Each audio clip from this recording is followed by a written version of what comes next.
Okay. Good morning, everyone. Good morning. Good morning. It's such a beautiful morning. We're coming to the end of August. This is Labor Day. You know, there's so much going on. But the main highlight today is Trinidad independence. All right. And I have two people that's representing today for Trinidad. Well, not representing for Trinidad, but we are Trinidadians, and it just so happened that we are all Trinidadians on my panel today, right? Today I have Anslem Douglas, and later on you're going to see my other guests. So I want to wish Trinidad and Tobago a healthy, happy, prosperous independence. And just to give you a little insight, Trinidad and Tobago is a stable country which has been independent since 1962. The Caribbean state is one of the southernmost of the Lesser Antilles off the coast of Venezuela and is one of the wealthiest countries in the Caribbean due to its largest reserve of natural oil and gas. Home of Soca, Carnival, we all know we love doubles, roti pilau, you know, all that stuff, punching, and we have beautiful beaches, beautiful people. It's a cosmopolitan country, and it has the wonders of the world, which is the Pitch Lake, and now is the official home of steel pan. So happy independence to my people. I hope you have a beautiful day today. Thank you for tuning in to Table Talk Show with Nikki G, the voice. We're going to take a short 1-minute break, and we'll be back. All your hits, banging, All right, okay, good. banging right here. Yeah. Just, I hear that echo. All your hits, banging, banging right here. Now you good. Yeah? All right.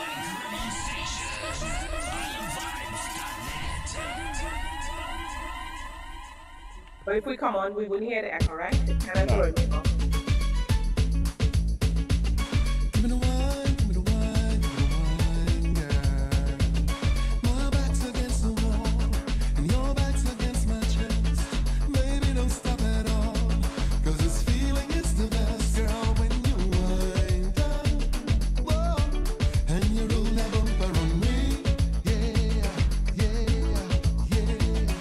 The vibe in here is right, you're melting in my arms, I'm holding you so tight. I'm a victim of your charm, girl. Let's do wind up, whoa, and you roll that bumper on me, yeah, yeah, yeah. Girl, when you let it go, love, you let me know that the goods you have is all mine. It's a feeling that I just can't forget when you wine, girl, when you wind up, whoa, and you roll that bumper on me. I like it when you roll that bumper, girl. I like it when you roll that bumper, girl. Wind up, and you roll that bumper on me. I like it when you roll that bumper, girl. I like it when you roll that bumper. You know exactly what you do. Every move is so precise. You want me and I want you. I hope the DJ play this twice, girl. As you wind up, whoa, and you roll that bumper on me.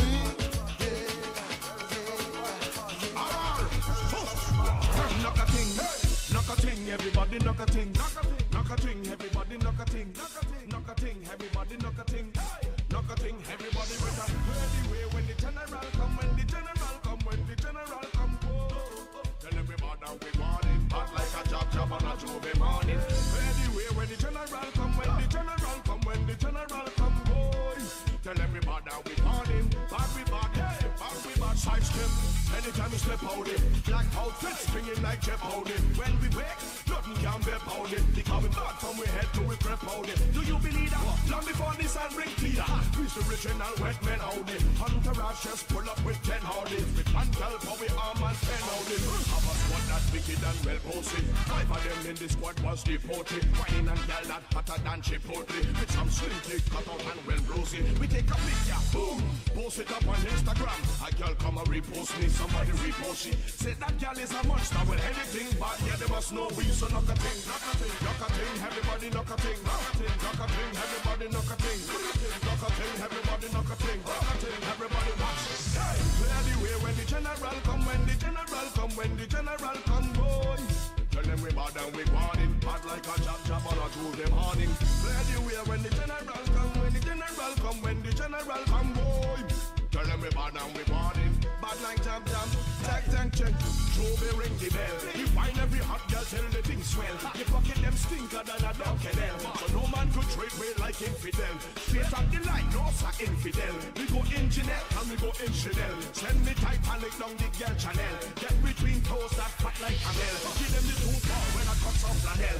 Wash them like goldfish in a glass panel. Cover up yourself even though 9 months later you don't want to go and run on my Enfamel. We run it all night like we named Duracell. We know all the links who are buy and who are sell. So if you don't move when we move, we leave you by yourself singing hello like you was a girl. So look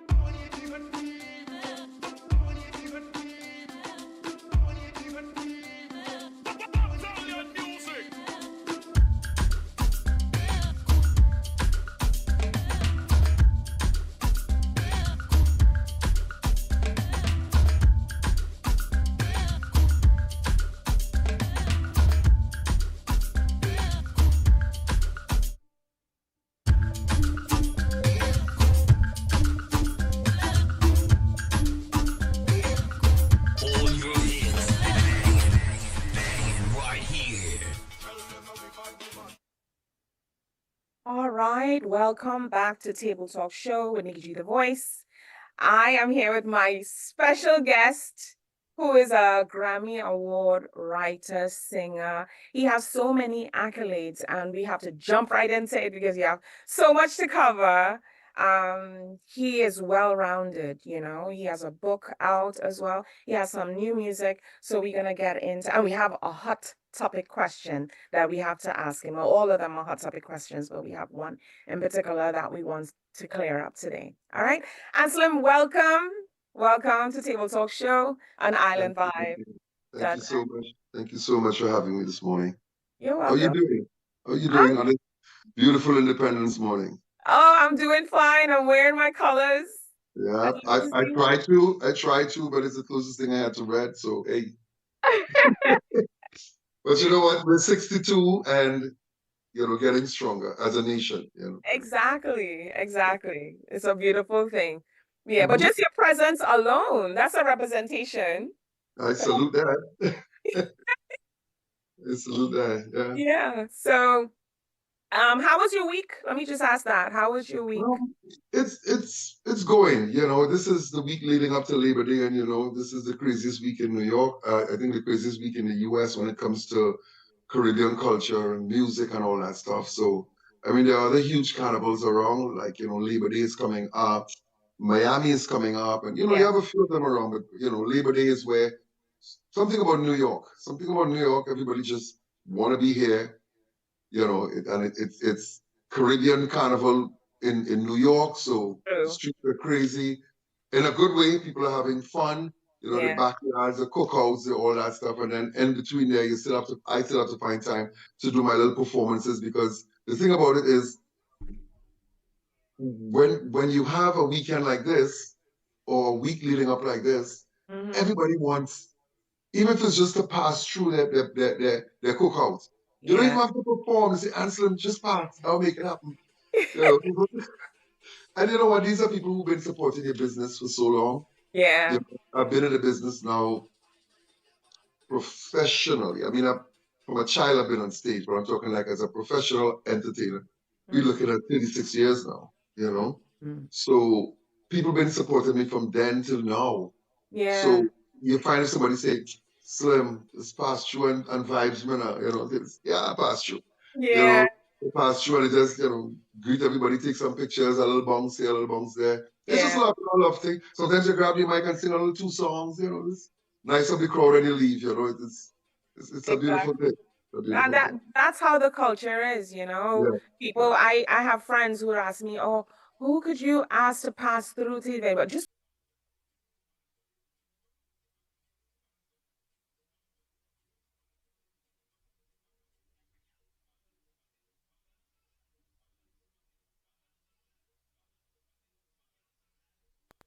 And both of them were into writing and poetry and all that kind of stuff, And I'm there as a little boy just observing and but here how it started. I had a girlfriend, right? I could have been about, I swear, I could have been about 8 years old. I thought I had, yeah, I was about 8 or 9 years old, and I I was like I eight, had a 9 years girlfriend, old. you know. And when you have a girlfriend, it's just somebody who you like and you watch and everybody blush Yeah, and yeah, that's your girlfriend, you know. So I decided to write her a love letter. yeah. Because those days you didn't use to text, had no, Mm. WhatsApp me. It was, and there I am with my little copybook from school and I'm writing, dear so and so, I wouldn't call her name because we're still friends up to today, you know. So I am writing dear so and so. And I spelled dear Beautiful. DEER. Uh-huh. Yeah, and I wrote the whole letter, and my Ah, sisters they snatched up the paper from me, and you know, and it was a big thing. And then they took it to my mom, and my mom, no, it was nothing. My mom no. said, so you're in love and you can't even spell there. And it was embarrassing. It was embarrassing, Of and course. spell there like the animal there, Mhm. Exactly. You're calling the girl a day. But excuse me. Uh-huh. And from there, I decided, I started writing more and writing, and because I was angry, and I started to write, and I started to mimic them and got involved in doing poetry. And I wasn't really great at it, but you know what, you become best at what you do most. So Exactly. I started doing it, and then I always liked stage and singing.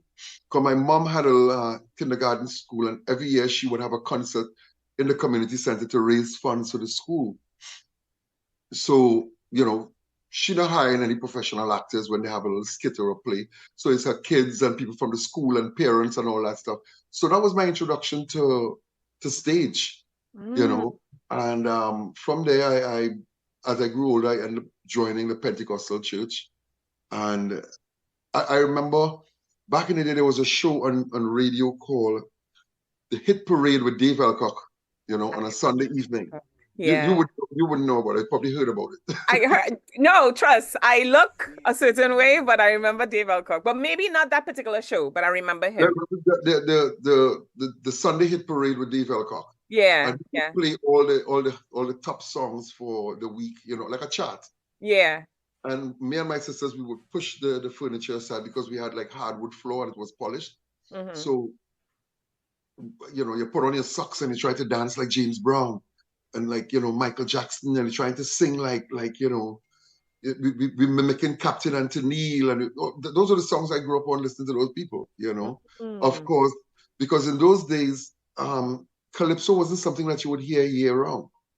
That's You true. know, it would play up to Carnival, and then the Lenten season would kick in, and you weren't even allowed to sing calypso music during that 40-day period, Lenten and all that stuff.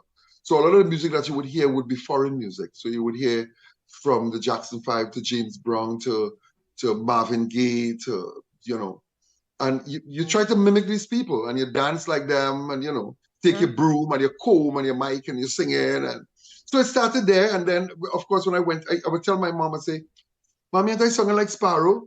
She said, "Boy, behave yourself. You're singing like no Sparrow." But truth be told, I started singing in the Pentecostal church, Mm. and it's there I realized that, wait a minute, I actually do have a talent, you know, because as a child you try things, but not everything you try you'll be good at, you Exactly. know, and Exactly. um, and then you just find I just realized this is it, and Yeah. from that age I knew I wanted to be an entertainer. But Mm. of course, entertainment then, and to some degree even now, is nothing that your parents will take seriously to say, my son wants to be an entertainer, Yeah. Yeah. So you still had to do the academics and do the this and all that stuff, and they tell you you best go to school and get your subject so you can get a Yes. big job, and you know the drill, you Yeah. know the Oh drill, yeah. Oh you know. yeah. So I sang, I started my own band in church, and it was a very successful band, you know. Exodus. Exodus, yeah, it That's was a all. very Yeah. successful band, Hmm.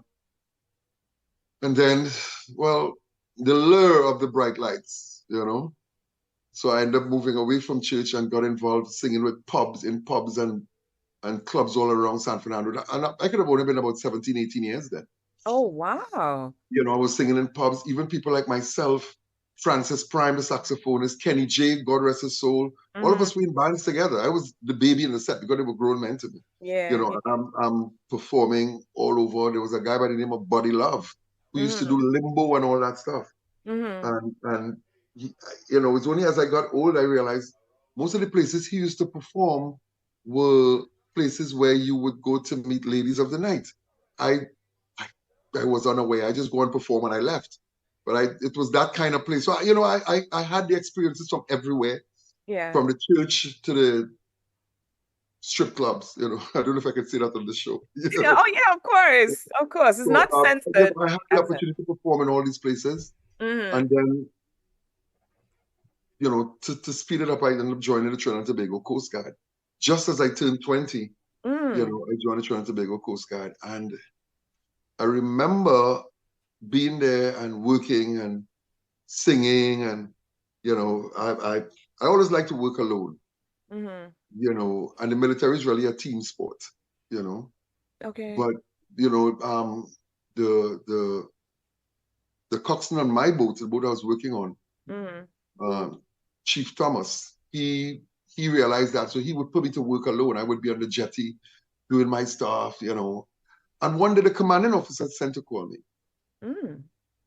and the guy said, you know, you could come because when you go to see the commanding officer, they get all into whites and all that stuff, you know. But I was dirty in my work clothes, you know, my blues.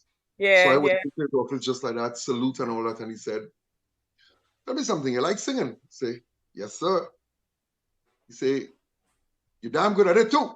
Mm. I said, okay. He said, go get ready. I'm going to take you somewhere. This is the Mm. commanding officer of the Trinidad and Tobago Coast Guard. So I went up to the dormitory, dressed and changed into civilian clothes, and I'm driving out in one CG1 Mm. with the commanding officer. And he took me straight to a band called Second Image. Uh-huh. And if you remember that band, Second The Image, name sounds familiar. Yeah, yeah, I yeah. went to Second Image and he said, I brought somebody here for you guys to take a listen because his daughter, Kelshall, Trisha Kelshall, used to sing with the band. Mm-hmm. So you know, I that's what songs I know. I say, you know. So they gave me a song, a soca song, and after a verse and chorus, they say you got the job. Oh wow. So they say we'll have rehearsals tomorrow. I say I got to check my schedule how I'm working, and they were like, working, because he didn't tell them that I came from Coast Guard. Oh, he didn't. Okay. Yeah. So when they realized I was in the Coast Guard, I lost the job, Oh and no. that same thing happened with Taxi Mm-hmm.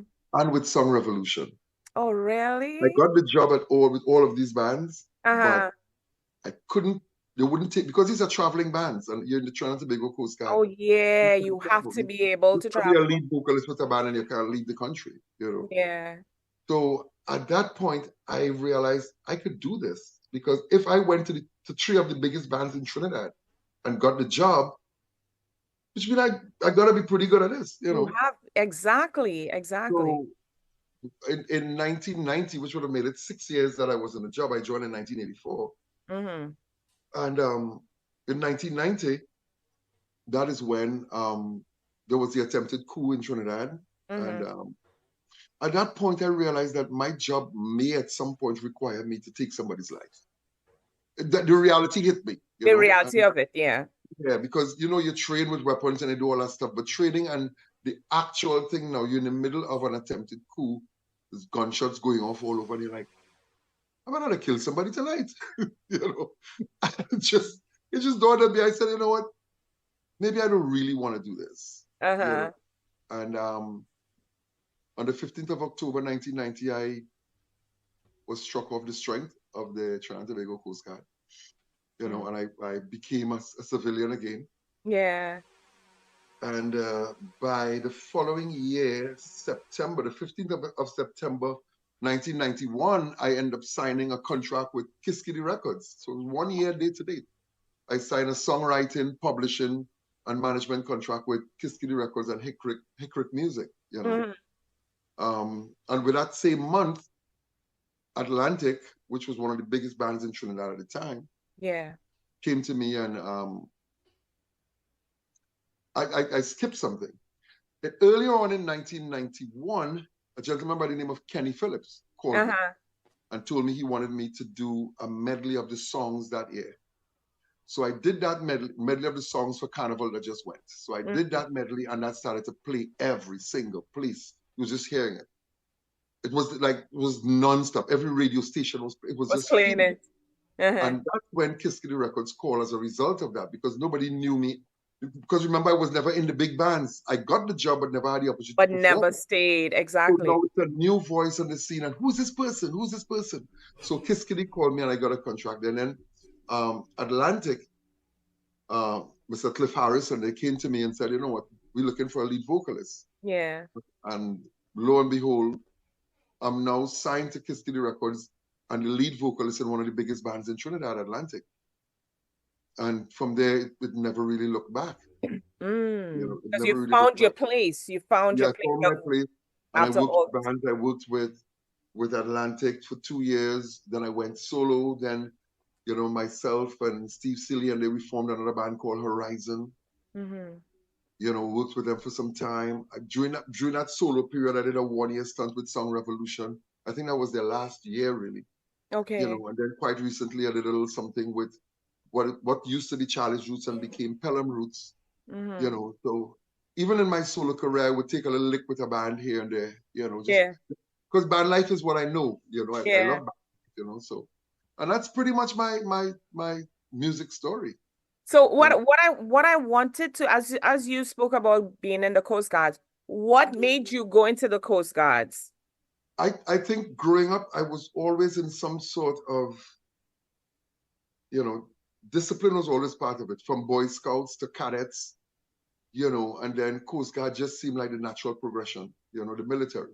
Because I always liked that, you know, you know, my whole life was about discipline, being in the choir. Structure. Okay. You know, it's always about that, you know, belonging to something where you have to be there on time, you have to contribute, you know, so it's choir, it's Boy Scouts, it's cadets, it's Coast Guard, and band life, you know, that, and it just felt natural being in the Coast Guard. And I loved it. It's just that I loved music more, you know, and I was feeling to some degree unfulfilled because when I left the Coast Guard, I left, you know, as a qualified launch captain and you know, with certificates in marine firefighting and all that stuff. But I really wanted to do something else, and that was music. Yeah. You always have to follow your passion. Like, I mean, I the reason why I do this too is because I had passion of music, art, dancing, modeling, and there were so many things that I enjoyed. And my parents or my dad was more into, Nicole, you have to study your books, you have to get your subjects, you have to. So the same thing, the same mentality of the Caribbean, you know, parenting. And when I came over here, then I was able to explore more. I did things at home. I did the church choir. I went to St. Gabriel, you know, St. Gabriel's College, stuff like that. So I totally understand what you're saying when it comes to your passion. Yeah, And and it's important to live each phase in your life successfully. Exactly. You know, because what will happen will haunt you. You know, you will. And I heard somebody say this.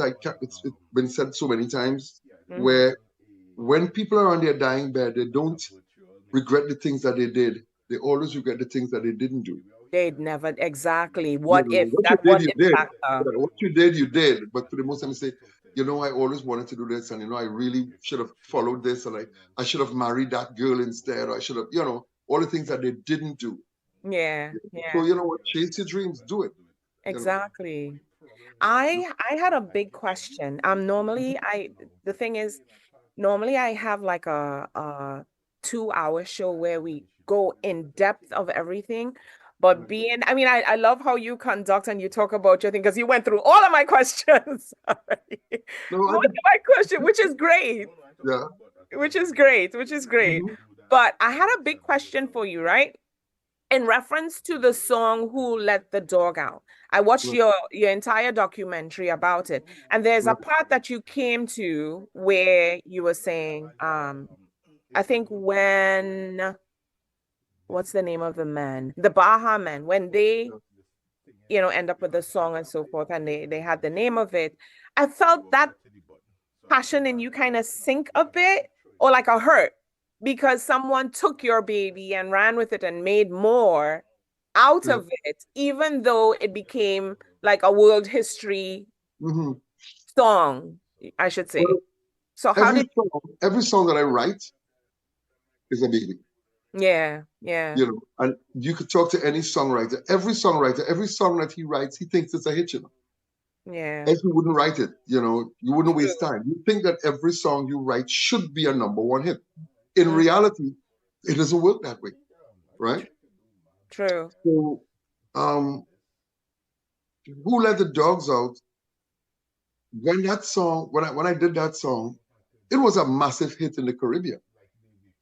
It was a massive hit in the Caribbean, Mm, and I remember it was Carnival 1999.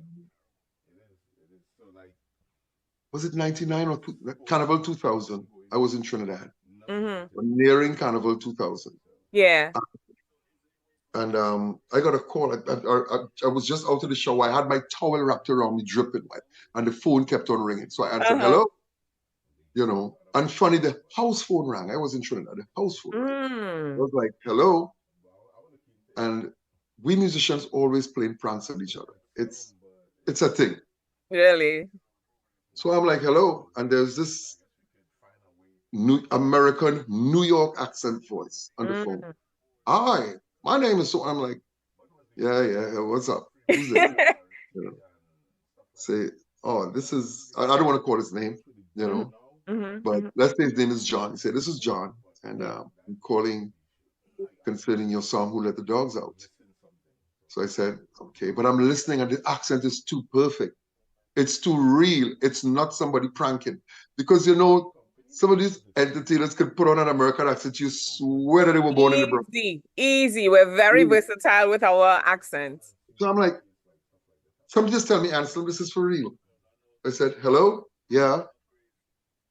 He said, do you own the publishing for it? I said, yeah.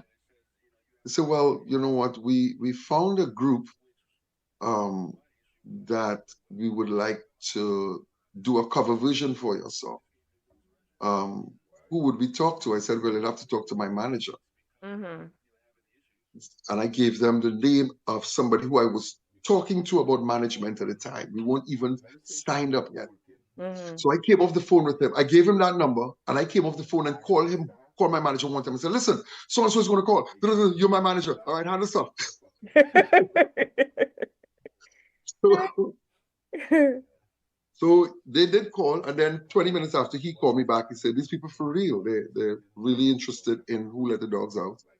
And they want us to start to talk some business. I said, okay. So what's Hmm. the next move? He said, well, we're going to stay in contact with them, and which we did. Long story short, we did. And before you knew it, we were in Manhattan. Myself and my manager, we were in Manhattan. My manager at the time, we were in Manhattan, and we had this meeting, and of course, the draft of contracts, and that was such a beautiful meeting. And Yeah. I just go into it briefly. I was sitting there, and he was asking me about my career, just about like briefly, tell me about your career, tell me how much music you've moved, and all that stuff. And I was feeling so proud that my biggest numbers was 5,000 units. And he rocked back in his chair like this on the 56th floor, Uh-huh. you know. Yeah. And he rocked back like this and said, Ansel, just like this, Ansel, if your career is hinged on selling 5,000 copies, you're in the wrong business. Mm. And I was like, whoa, like a light bulb came on in my head. He said, when we're promoting a song, we give away more than 5,000 CDs to the Mm. clubs, to the DJs, to every, we sell more than five worldwide. He says, so if you are working on, because I was talking so much about Trinidad and Trinidad, you're talking about what Trinidad. He said, how many people are in Trinidad? I said, it's about 1.3, somewhere around the 1.2, 1.3. He said, Yeah. okay. And he started to break down that math for me, like if he had rehearsed this thing. He said, 1.3 people in Trinidad. He said, now let's minus the younger one, that younger demographic that doesn't have spending power. So let's go 16 and under. That's a Mhm. big chunk gone. He said, then let's go to the ceiling now. We're going to the older folks. Mhm. He said, we're going 65 and up. People who are not interested in buying your music and being in the parties and following you. That's the next chunk. He said, let's take out those people who are into religion and church and mosque and temple, and they're not interested in this kind of, secular music. Let's remove them. That's Wow. gone. And he just started to dissect this whole thing. He said, let's think about the people who are in hospital, in prison, and what. It's gone. He said, then let's take out the people who don't like you as an artist. That's gone. He says, so you see, you're really down to just about 5,000 people. He says, all that you're doing is to entertain 5,000 people. Your whole effort, your energy. He say, until you realize that there are 7 point something billion people in the world, then you start to think like an artist. So while Trinidad might be your base and your fans and the people who support you, Trinidadians wherever they may be, or let's say soca lovers wherever they may be. Yeah. Let's say that's your base. And not every soca lover going to love you as a soca artist. Some of them going to love this one and some of them going to love that one. So you might fall 8 on their list, of people that they love. And this is reality we're talking here now, Yeah. So when he said that, I was like, wow. He said, you got to think outside. I don't like to use that term. It's so overused, but he said, you got to think outside the box. You got to think, you got to think worldwide, and it's from there I realized, yeah. So anyways, before you know it, the Bahamen, a contract was drawn up, a publishing contract was drawn up, and they got the publishing for Who Let the Dogs Out. And the rest is history. Bahamen did a cover that they covered the song. They sent me the first take, and I was like, okay, to be honest, I wasn't very impressed with it. I'll be honest. Yeah. Because in my mind, I'm hearing my version, the energy and the bacchanal and and this was a more tapered or tailored to a more international market. And so said, so done. It went out there. And of course, with the marketing machinery behind it and all that stuff, it went out there and it did wonders. I mean, the song went on to be in at least 5 major movies. We're talking Men in Black. We're talking Rugrats in Paris. We're talking, big movies, Yeah. And of course, where there's a hit, there's a hit. Exactly. I saw that. Wherever you start any song. Yeah. People will come out of the woodwork and say, hey, I did this and I did that. And but of course, the original song, we had licensed it to, this is before the Bahamen, we had licensed it to a group called, a record label called, I think it was Wingspan Records, I think it was. But we were of the opinion that they were going to just use it on an album of other songs. This was licensed to them, but they didn't do that. What they actually did is have a rapper by the name of Chuck Smooth rap on it, and then they lifted my voice off the CD. So I am actually using my chorus with my voice. Who let the dogs out? But then you have an American rapper rapping over that.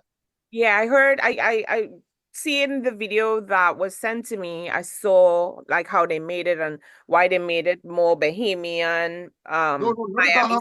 No, not the Bahamen. I'm talking Chuck Smooth here now. Oh, Chuck Smooth. Okay. Yeah, and so what they did, they lifted my voice. Okay. And Chuck Smooth did a rap over it. So my publishers at the time now sent them a cease and desist letter. You can't do that because we own the publishing for this song. But that record had already sold over 100,000 copies. Yeah. So because now they have a group called the Bahamen that's going to be doing this song. So any other versions out there that's been piggybacking on my version had to stop. Had to stop. You know what I'm saying?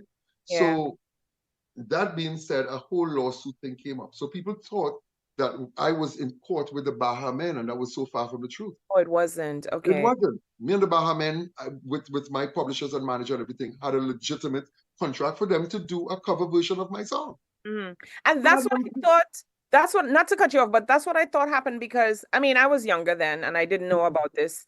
But you would hear different versions of it. And I thought you were the original one with them collaborating to sing, not knowing it was a piece of your song that came out of it. Yeah, so it was So the lawsuit was with Chuck Smooth and they, because what they were doing was illegal. Because now you have a record that sell over 100,000 copies, and I am a co-performer on the record now because you're using my voice. Okay. And I never signed off on that.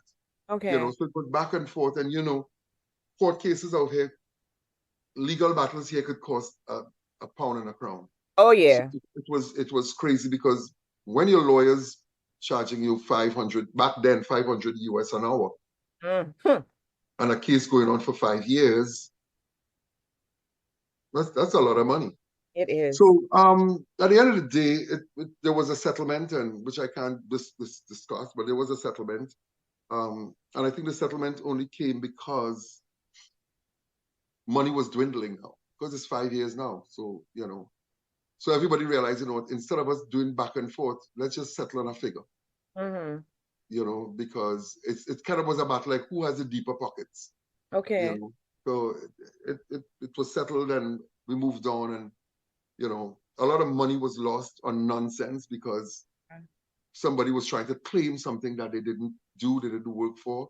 Yeah. And I think what you heard in that interview, why we went up in this conversation, it broke my heart. You know, I know it might sound kind of weird, a man, you know, but that's your baby. You're human, yeah. It's something that you created. Somebody come in and take your work wrongfully, illegally. And I'm not talking the Baha Men here now. The Baha Men was good. I'm talking Chuck Smooth and they take your work and do what they had to do with it, and then still get paid for it. You know, so it's like, wow. And there was a time when I was just done. You know, there was a lull period there in my career where I was just done. And but you know, when it's your calling, you dust yourself, you get up, and as I always tell my son, life will knock you down. Yeah. Whoever let it knock you out.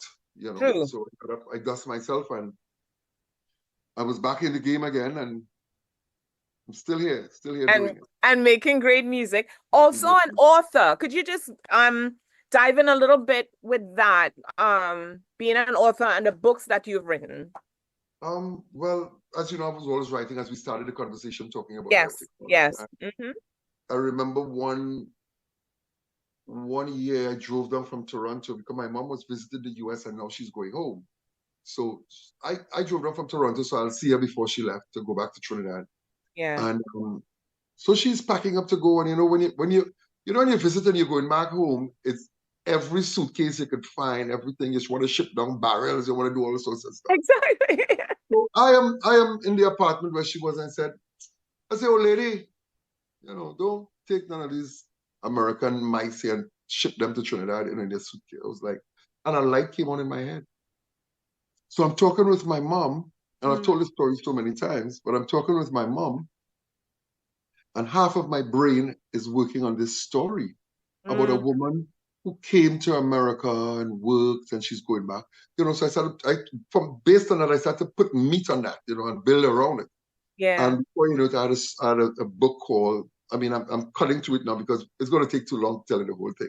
Sure. So I came Summary. up with a book called The Adventures of Spin and Scratch, which is basically about a woman who left Trinidad as a young woman in her 20s and came to work for a very affluent family.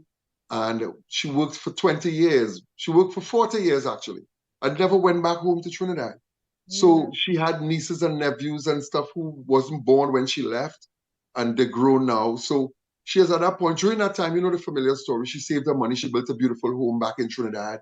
So when it's time, and you know, this could be applicable to people in Jamaica, in Barbados, in Japan. You know, you come to America and you work and you send your money home and you build a beautiful home. When you get to that point where you can't take the cold anymore, you go back home, right? So she's now in her 60s and she's relating to her next door neighbor, a Jamaican woman that, you know, girl, I'm going back home. I haven't been home in 40 years and all that. And unknowing to her, there's a family of mice living in the walls of a Brooklyn apartment, which is a mother mouse and her two sons, Spin and Scratch. The mother mouse overheard the conversation and went and disturbed her two sons from their martial arts practice, which they would do every day. And told her, look, Auntie Ruby, that's her name. Auntie Ruby is going back to Trinidad. If she's gone, I don't know how I'm going to feed you guys. So she came up with this plan. She concocted this plan. And lo and behold, when Auntie Ruby was packing to go, she hid her two sons in the toe portion of one of Auntie Ruby's shoes, and lo and behold, these 2 American mice ended up in Trinidad, and that's where the adventure began. So it's called The Adventures of Spin and Scratch, The Relocation. Yeah. So that book was published and all that, and it was doing 5 stars on Amazon and all the online stores. But I had the option to pull it after 2 years, which I did because I didn't like the returns I was getting for it. The company was making all the money. And when you get to that point where you're tired of being used, so I pulled it. I pulled it. And in the process, we started to work, my now manager, Adrian Ross, we started to work on turning this book into animation. And right now we're in the process of doing that. We have a really great team working with us. I mean, people from Hollywood who has a lot of experience in Hollywood, people who has experience with Disney, people, a lot of people came together. So I have a beautiful team that we put together, and we're working on now turning this book, The Adventures of Spin and Scratch, The Relocation, into a television series. That's beautiful. And then we have, I'm working on the part 2 is almost finished, which is The Adventures of Spin and Scratch, the cat catastrophe, because I introduced the cat in this one. So it's a series, so there we are. That's beautiful. So I want to jump. Well, before I do this, could you tell my audience, everybody that's locked on and listening, where could they find you? Where could they find your books, your handles, your website, and so forth? It's so very easy. All you have to punch in is anslemmusic.com. Once you go to Anslem, that's ANSLEMMUSIC.com. Once you go there, that's my webpage. You will see all the platforms that I'm on. You'll see it there. You get my bio. You get snippets of my music. Everything is right there. So it's a mini mall. Once you go there, you get everything. You see everything. Yeah, I saw everything. It was a very good read. Yeah. Very good read, very good content. I was seeing all the books that you did, Black Hole Henry, The Venture of Spin and Scratch. Black Hole Henry is something I'm working on, still tightening up, but what is finished is My Name is Mia. My Name is Mia is actually a picture book for children of a younger demographic. We're looking at, between who's just starting to read. Okay. So you can read to your 2-year-old and 3-year-old, It's a picture book and it rhymes. Because I remember growing up, rhyming was an important part of learning to read because, Jack and Jill went up the hill. The hill, yeah, exactly. That Jack red book. And Jill came tumbling after, Yeah. So those are one-liners, what you call picture books, right? Yeah, so, And then there is Keys to the Kennel, which is a story of Who Let the Dogs Out. You might see it there as Andre and Turner. But it's actually Keys to the Kennel, a story of Who Let the Dogs Out. Oh yes, I see that. Yeah. There are a few books there to be published to get out there still. But management and myself decided, let's not fight. Let's not fight yourself. True. So one at a time, we're working on Spin and Scratch. When that's out, we're going to be putting out, most likely, My Name is Mia is going to come out next. Okay. Yeah. Well, I actually have a niece called Mia. So I think that'll be nice. She is 6. Yeah. Okay. This might be a little too young for her, but yeah. But just to see a book in her name, everybody. Yeah. But it's and she has a younger sister as well. When you lie in bed with your little baby, 3 years old. Yeah. And you take the pictures, pages with them, and you read. Yeah. And, that kind of thing. Okay, so we're going to touch base on the music that you have, the tracks. Earlier we played When You Whine. You also have Too Sweet. Just give us a little synopsis of your thought process when you were making Too Sweet. Too Sweet. I actually heard a lick in when I say a lick, if a music person would know what you hear, a lick, I heard a lick in a Lionel Richie song. A lick, just maybe about less than 2 bars of music. I was like, whoa!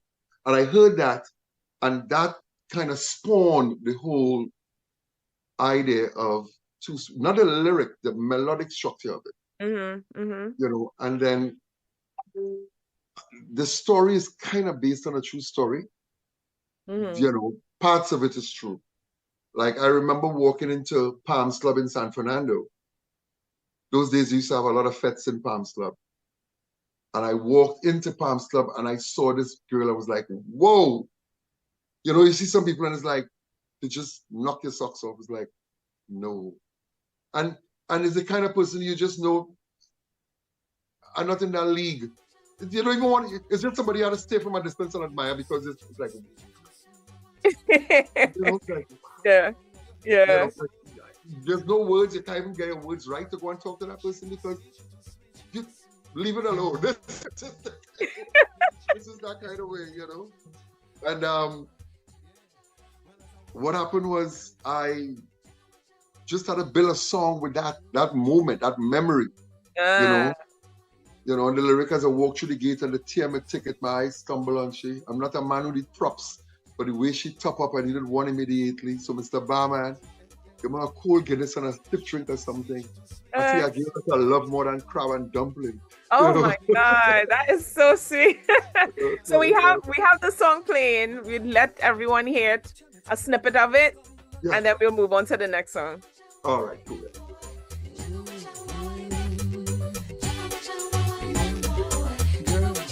You're too sweet, you're too sweet, you're too sweet. Oh gosh, from the crown of your hair to the sole of your feet. Yeah. She too sweet, she too sweet, she too sweet. Oh boy, they got you looking like something to eat. My God, yeah. Well, as I walk through the gate and they tell me to get me, I stumble and she. I'm not a man who looks, but the way she stop up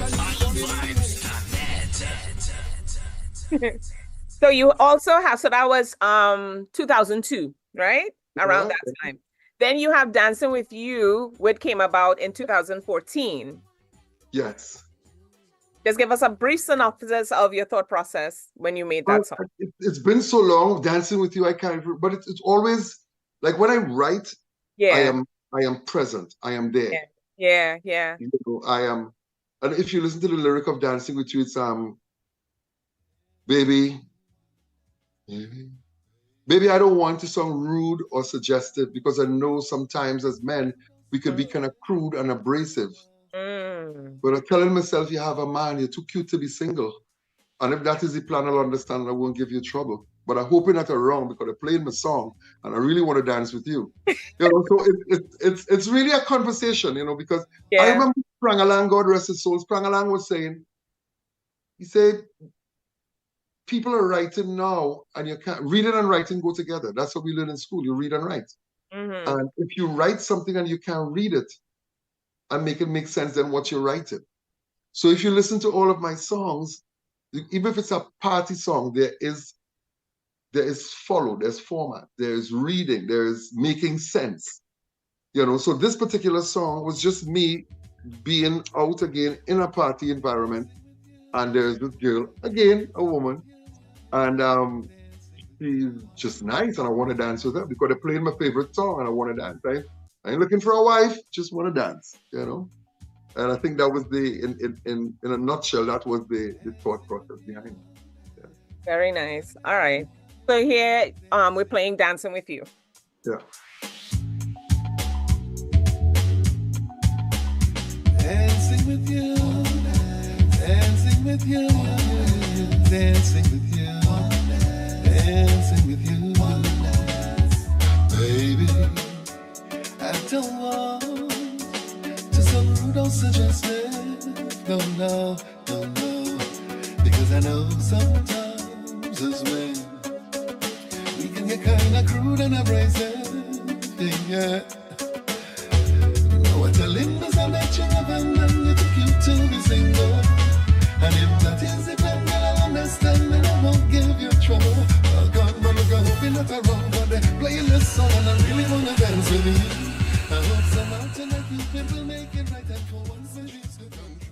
I'm smiling because I remember my mom used to live downstairs from a family called Miss Drayton. We lived in the South in Vista Bella, right?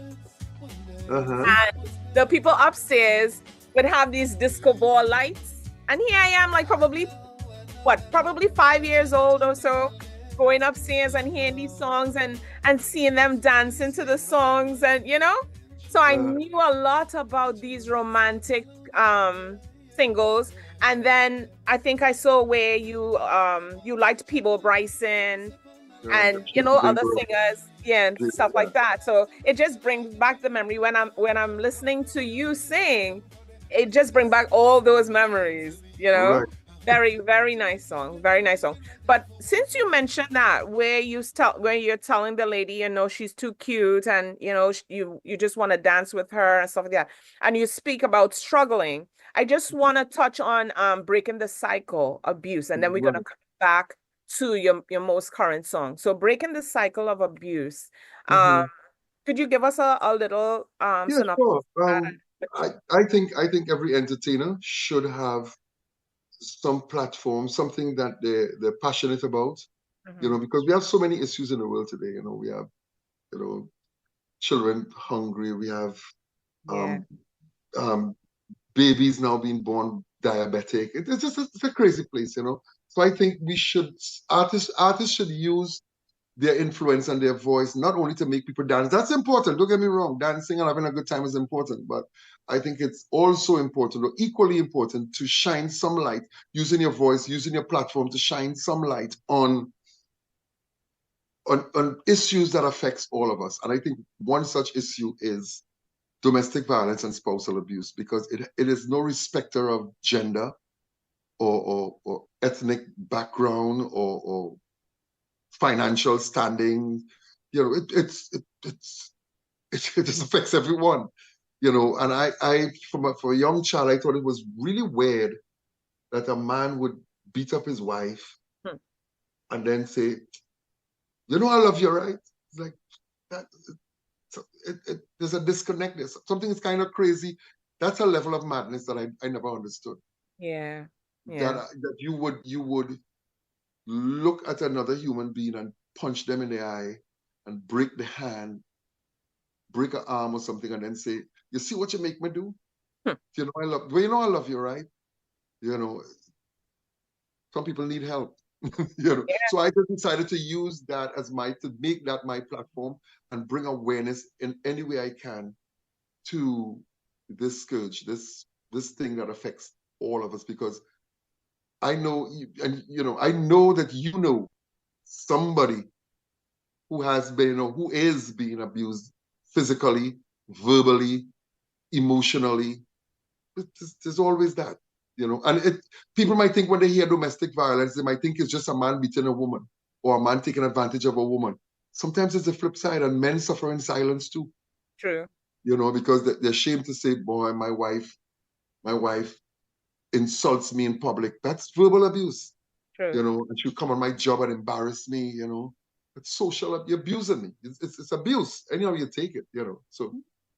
Are there any project ventures that you are doing at the moment, or you do it through your music? I do it through my music, but I'm ready and willing to work with any substantial. You don't want to. Some people are always trying a thing. I don't want to be trying. If you're serious about as a organization about bringing awareness to domestic violence and spousal abuse, me and my management team, we're ready to work with you, to use my music, which is available. It's not something that you're going to have to buy into. The music is there for that purpose, So I'm ready to work with anybody who is serious about it, Okay. So I am actually a member of this community called Lock. I have one member that's coming on after.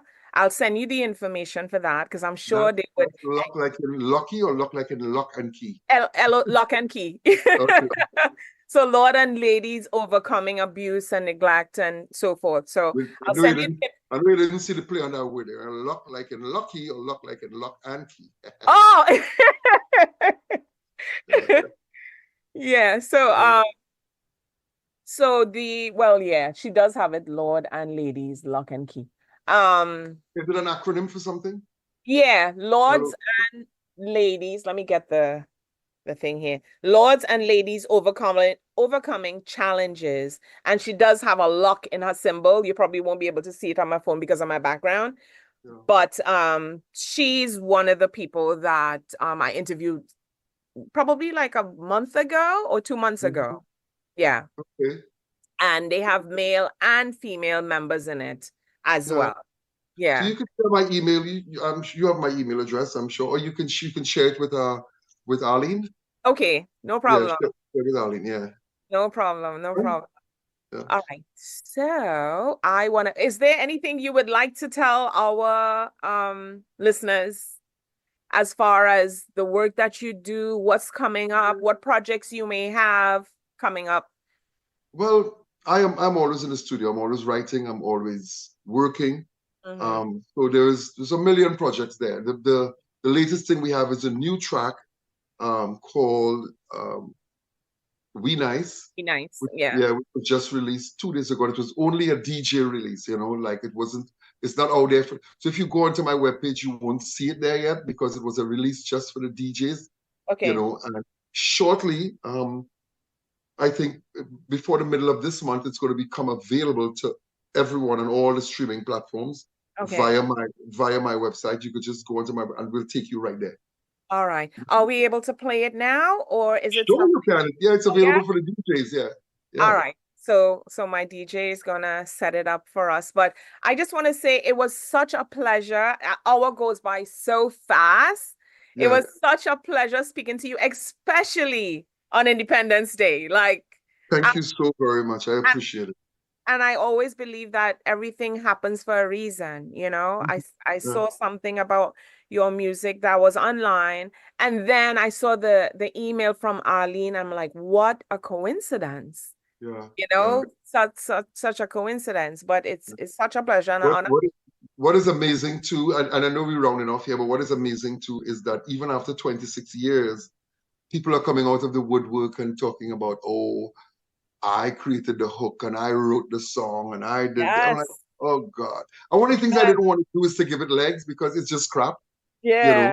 And sometimes people say things and do things just to get mileage Yep. on their little platform, So sometimes it's good just to just leave it alone. But everybody been saying, Anslem, you gotta say something about it. It's like, what can I say? Everybody knows the story. It's been out there for 27 years. We've been talking about this and the original of the song and how it came about. And as I told someone this morning, if just how my publishers ask me about, about Chuck Smooth and people do a search. People do a search. If you're going to buy a house, they do a search to see if there's a lien on the property. And it's the same thing with music. They do a search to see who is in charge, who owns the publishing, why would they come to me about publishing? Why would they sign a publishing agreement with me? These are not people who just woke up one morning and decide we are entertainment lawyers. These are people who've been doing this for a long time. They've worked with people like Ricky Martin and White Snake and, I'm not talking any just comers, so. Yeah. Can't be about it. So we're going to play your music in a couple minutes, but I wanted to, because you had touched on soca, and in the earlies, it was always where it would only play probably during carnival time or Christmas into carnival, and it's seasonal. So how do you think music, the big question now is, for business owners or everyone in this genre, of soca, we want soca to get somewhere. Yeah. What do you think we're lacking? That's a good question. I'll tell you why. It starts with the artists because we are the creators of it. If we don't put out the music, there's no music for anybody to dance. We create the music. And if we create the music and we want to break that, I think one of the biggest downfalls for soca is that it's so tied to festivals. It is so tied to Carnival and to Labor Day and to Caribana and to Miami Carnival and to Notting Hill Carnival. It's always associated with that. So if you sell the world, if you come in my car right now and as I drive off you hear, have yourselves a merry little Christmas, you'll be like, what's wrong with you? It's August, right? Because you associate Christmas carols and Christmas songs with Christmas. Yeah. I read somewhere the hardest thing to change is people's opinion of you. I might change my life. I might have been a really bad person in my 20s. And between 30 and now, I've done so much to change my life. But people would still see me and say, he was a real, he's something else, because people's opinion of you is what takes long to change, not you. So likewise, when it comes to music, we, the artists, have to now decide, why would I release my music now? We in August. Mm-hmm. I'm releasing new music now. We got to start to release music because it's good music. I'm putting it out there. It's good music. I'm putting it out there. I'm not waiting for carnival or for a festival to do it. Exactly. And you can tell I wasn't waiting. I wasn't putting this out for Labor Day, because if that was the plan, I would have done it 2 months ago. Mm-hmm. So it would build into Labor Day. Mm-hmm. It just happened that it's Independence weekend, and they said, you know what, let's drop the song. And we drop it. Drop it for the DJs, and it's going to play. And it's going to play, and it might even take you into carnivals. But to sit and do music, as we started off talking about the gentleman in New York who told me, you're going to take your mind out of that. To sit and do music wholly and solely thinking carnival, that's crazy. Yeah. That's crazy, know. There's a big, and nothing is wrong in doing music as a contribution towards the national festival. That's cool. Hey, that's cool. But that is not where your head should be. So it starts with the artist. And once we start releasing music right through the year, and after the artist, it moves to the DJs. They have a responsibility too. Because you can't be playing the same music that you were playing from November of last year, right through the, people will start to think, wait, it only have 10 songs. Exactly. There are thousands of songs. The DJs and all, they have a responsibility. Stop telling me you want to take soca somewhere when you have it under lock and key. If you're serious about taking it somewhere, then do it and stop opening your mouth and saying nothing. And I'm upset now. You probably hear the difference in my tone. I'm upset. Yeah, because it's a passionate thing. It's something that let me bring myself down. But it's something. Yeah, it's something that everyone's. Mm-hmm. Do it. Stop talking it and do it.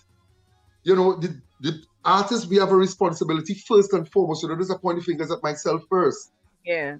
After that, we have the DJs. And once they get on board, corporate will get on board, because corporate realize where money is. Yeah. Why you think corporate America jump on rap music? Because they realize this shit got money. Oh, sorry for cussing. This thing got money in it. So they jump on. Corporate America didn't take rap in its early stage and say, let's pump money into this. No. Rap became big on it was starting to grow, and people realized this. No, Nike would not look at me and say, I want to give you a sneakers when they never see me run. If I'm running and I'm doing well, they say, listen, we got to sign that guy. He got to wear our sneakers. Because you're showing potential and you're showing them that they can make money from it. Yeah. Got to do the groundwork, the artists, the DJs, and then corporate is going to jump on and say, yeah, this thing is working. But we can't wait to fight up in the carnival season to play 10 songs. Out of 2,000 songs that everybody releasing for carnival. We need to break that mold. And again, I'm not saying do not put out music for your national festival. That's okay. That's patriotic. But you've got to think beyond patriotism and think about, how do I get this music out there? And make sure that your lyrical content is something that people could relate to. People could relate to it. But I want to stick a pin in that. So when you say people could relate to it, I know the Caribbean as a whole is eclectic, where we listen to so many different types of music. Do you think soca is in a box where we only relate to our people and we don't try to bring it out? And I'll give you an example. We had Electric Pan at one time. And people were up in arms. They're like, why do we have Electric Pan? Why can't we stick to what we have now? Why are they breaking this out? And it was a friend of mine who was involved in this. And the backlash that they got was immense. I was like, why can't our culture embrace the different, changes and just let it grow? Because they're stifling our talents. Right. That's the whole. You just played you played Too Sweet. You played Dancing With You. Yeah. That's soca music. That is soca music that has the potential. When I'm writing, I'm not thinking And don't get me wrong, there is an obligation to do music for your festival. Don't get me wrong. But when you listen to Too Sweet and Dancing with You and that kind of music, I am not thinking Frederick Street. Mm-hmm. I am not thinking High Street San Fernando. Yeah. I am thinking worldwide. So that when somebody hear that, they could relate, they could follow in the lyric, they could follow in the melody, they could dance to it, you know. And that's we just have to. There's no way. You know when you want a really good suit, you gotta go and stand in the box and let the man measure you. Stand in the little box and he measure you, and he take his chalk and and then you go for a fitting and you put it on, and then it's like, because they're building a suit for you. Now you could go on the rack and take off one and it might fit. It might fit okay, but you can tell when a suit was built for someone. Bob Marley's music went to England and it was tailor-made for the world. Yes. What Bob Marley sent to England wasn't what he sent is not what you hear. It's Marley and it's his music, don't get me wrong. No taking no credit from him, but it was tweaked and adjusted for a global market. Yeah. Listen to Jimmy Cliff's music. That was designed for an international market. It's reggae music, don't get me wrong, but it was tailor-made. So we are doing our thing and saying they have to like it. They don't have to like it. They don't have to. We could like it. And now it has become almost like an amusement park where everybody go to the rides and scream and bawl and enjoy it, but they don't take it home. Yeah. So everybody jump in the fets and they have a good time, but that's all it is to them, just a festive music. And until we could move away from it just being about carnival, and again, you know, I gotta be so careful because people say, oh, I don't like. No, understand what I'm saying. If you want to carry it somewhere, you gotta take it from somewhere. You can't move to somewhere unless you're moving from somewhere. True. You understand? If you want to move to somewhere, you gotta move from somewhere. And we have to, again, it comes back to the artist. We have to do different styles of music. Yeah. Same soca music, but soca music that has nothing to do with carnival per se, but just deal with music. It's just music. It's just where the love songs. I tried Dancing with You is a love song. It's a soca love song. Yeah. You know? Yeah. And that's where I think we gotta go. Not that I am the say it all and the last saying that, but you understand where I'm going with this. Yeah. Do differently. I had a question in my mind, and it just, as soon as you said that, but I'll remember when we come back. I do have my next guest that is signing on, so we're gonna play We Nice. That's your new track. That's my new track. You're gonna play that now. I do want to thank you again for Thank you so much for having me. being a part of my panel, my guest, my special guest, especially on this day. Again, I do hope that you have a wonderful day, a successful year and years beyond. I'm and sure my we're mom, gonna do this again sometime. I'm sure we're yes, gonna do this. of course. I love following up with my guests. My mom sends her hi. She's always my number one fan. So she says hi to you. Her name is Patricia Goddard. Thank you so very much. You're welcome. Keep it locked.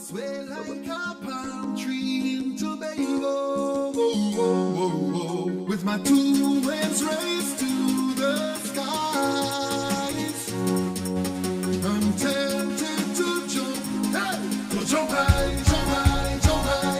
As we sing along, I love your old favorite song, yeah. As we sing along, as if nothing can go wrong. Oh, with the friends and the music, like how we don't chase it, be alright, be alright. And with the blue skies above, we are not stuck below, we'll be alright, be alright. It's Trinidad Independence. Congratulations for making it this far. And a special thank you to Anslem Douglas now for all the great music. We ready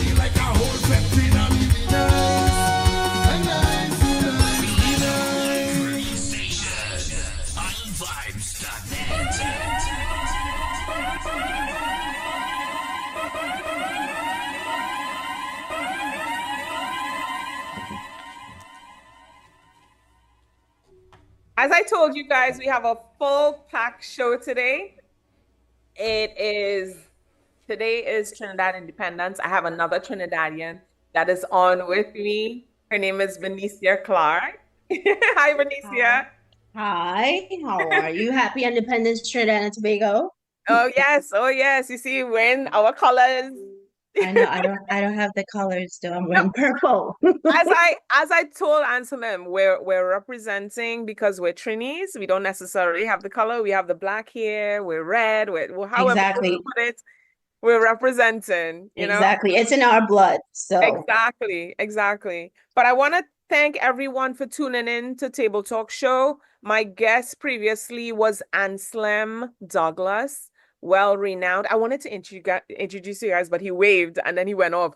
But I I really wanted know. to introduce you guys. So at some point we will. I was telling him about the organization Lock and Fuck. Lady and so forth, but we will definitely Yeah, I was listening. So I don't know if you heard the echo in the background. That was me listening to you guys talk. It's like, oh Oh, my God, okay. That's all right. So how are you doing today? I'm tired. Oh yeah. And But you just I'm had a doing launch. You I just had a launch just as well. Yes, I we had our grand opening on the 18th. That's Okay. 2 Sundays ago, at Coral Square Mall. Yeah. So yeah, it's been a crazy past month for me. Oh yeah, yeah. So we're gonna get into that because I have those questions that I'm gonna ask you about, the launch and we have the pictures that we're gonna show and all that. So you've had a great week. How was your week so far? It was eventful. I met with a couple of new clients. Mm. Always having new clients who have never done facials before. It's always like, taking them to, the park for the first time to get on that little swing. Yeah, so it was an amazing week for me, Oh, business wise. nice. Yeah. Very nice. Very nice.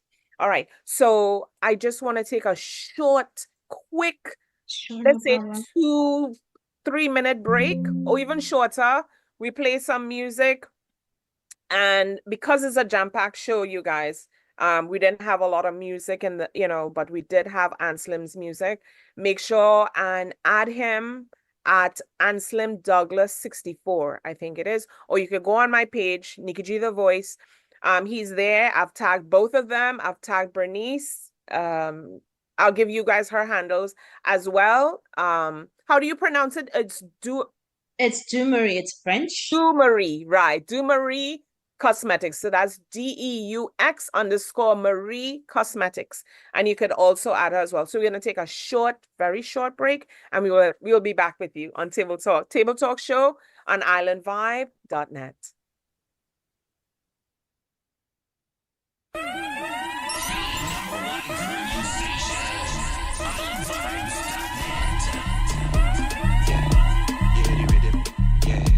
This is a hot girl anthem. For the hot girl anthem. This is a hot girl anthem. You and your friend lit, bend your back then. This is a hot girl anthem. You and your team lit, how will you bend? Girl, wine for me now. Give me little taste for my line for me now. From behind any pressure any place when you wine to the ground. Make it clap, make it low. You can make it shake and that make it pro. Dice it. You had the vibe and the ground. Let's get in a line looking nice and bro. Hey, see we under the rum. And the girls they come to have fun. Yeah, and we under the rum. Girl, before the thing done, listen what me say. Girl, the whole crew could get it. Like you're hot and need some wetting. Hot girl, your whole crew could get it. Like you're hot and need some wetting. Pressure you apply to me now. Like you oversee, come fly to me now. Girl, at first class, let me dive in your lounge. You and an ex friend invite you to come. Spend every pound, every dime to flex on the road when it's cannibal time. Girl on the junction, bubbling in a line. We come to waste no time. So see we under the rum, and the girls they come to have fun. Yeah, and we under the rum. Girl, before the thing done, listen to me say. One brass soul today. Don't tell me about work I out on the road today. Me and some pretty bitches I out on the boat today. I don't care what time of day it is, I drinking rum today. Having fun today. Yeah. Holiday. Today is a holiday. I don't care what your body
Oh, I was asking if I could chat with you while since the music was loud.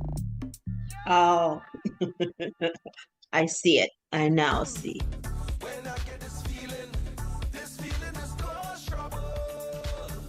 Oh, I didn't see it myself. Okay.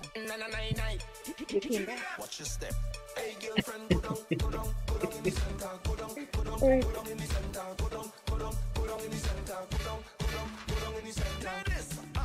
Early Juve morning, waiting for the sun to rise. Hey, mud down on a oil So how was your week? I know you had a crazy week this week Oh, too. it was good. It was good.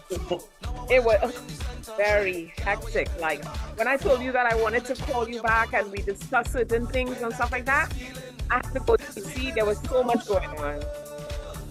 So much, but I'll talk to you about it after. I was like, oh my gosh. It's like, shoot, she's gonna kill me. I haven't sent her the stuff yet. It's like, All right, but I was like, things will happen when it happens, you know? I wasn't worried because I was busy myself.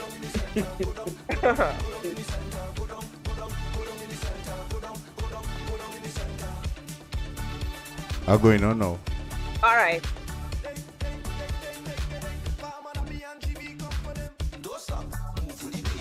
line up, girl, wind up your waist. Come, girl, I want to take a piece. Welcome back to Table Talk Show with Nikki G, the voice. I have my guest, Bernicia, and she is the CEO, founder of Deux. You have to forgive me because sometimes I get tongue-tied. it's All the Dewberry. time. It's Dewberry, Dewberry. Dewberry Cosmetics, aesthetics and beauty spa suite. Like when we have a friend, that told me about her. She's like, Nicole, do you mind if you interview her? And she has a cosmetic line. Now you see, I'm all natural, but when I spoke to Well, you, you see, I have nothing on either, so yeah. And I think that's the beauty. I'm glowing here, but this is the beauty of being Caribbean, I think, because it's like there's so many things and factors that we learned when we were young, right? And I mean, I used to wear cosmetics, but now I think I'm more naturally in inclined where I skincare. wanted, yeah, yeah. Yeah, And yeah. when I heard about your story, I was like, I mean, then you told me you do natural products and avocado and all these different things. It piqued my interest because that's what I want to know. So when I put something on my skin, it's not irritating my skin, it's Correct, helping it, it's correct, all correct. those things. Yeah. So let's start from the beginning, childhood. I Childhood. know that's a long time ago, but No, just I remember my childhood. If it's one thing, I'm not like the others. Some people yeah, just don't remember their childhood. yeah. But I remember my childhood. My mom will always say, or my brothers and sisters will also say, from small, I always had a little handbag, a pencil, and a piece of paper. And don't ask me what I was writing, but I was always writing. And I always have this dream that, I wanted to do something big. I Mm, just didn't know what it was. okay. Growing up, that type of stuff. Mm, Um, my first love actually was fashion. mm, I went to school for design and stuff like that. Completed my 4 year with the Art Institute, and then um, now I'm here. But I'm not going to rush the brush. I'm not going to lead the interview. I'm going to be led into the interview.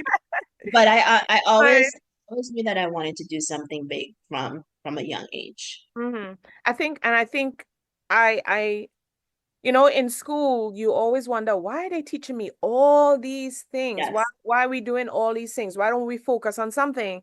And remembering my time in high school in St. Gabriel's and then coming over to my other school that I went to, and I did music, I did Spanish, I did so many different things, and then you pick your center study of what you Yeah. wanted to do, you know?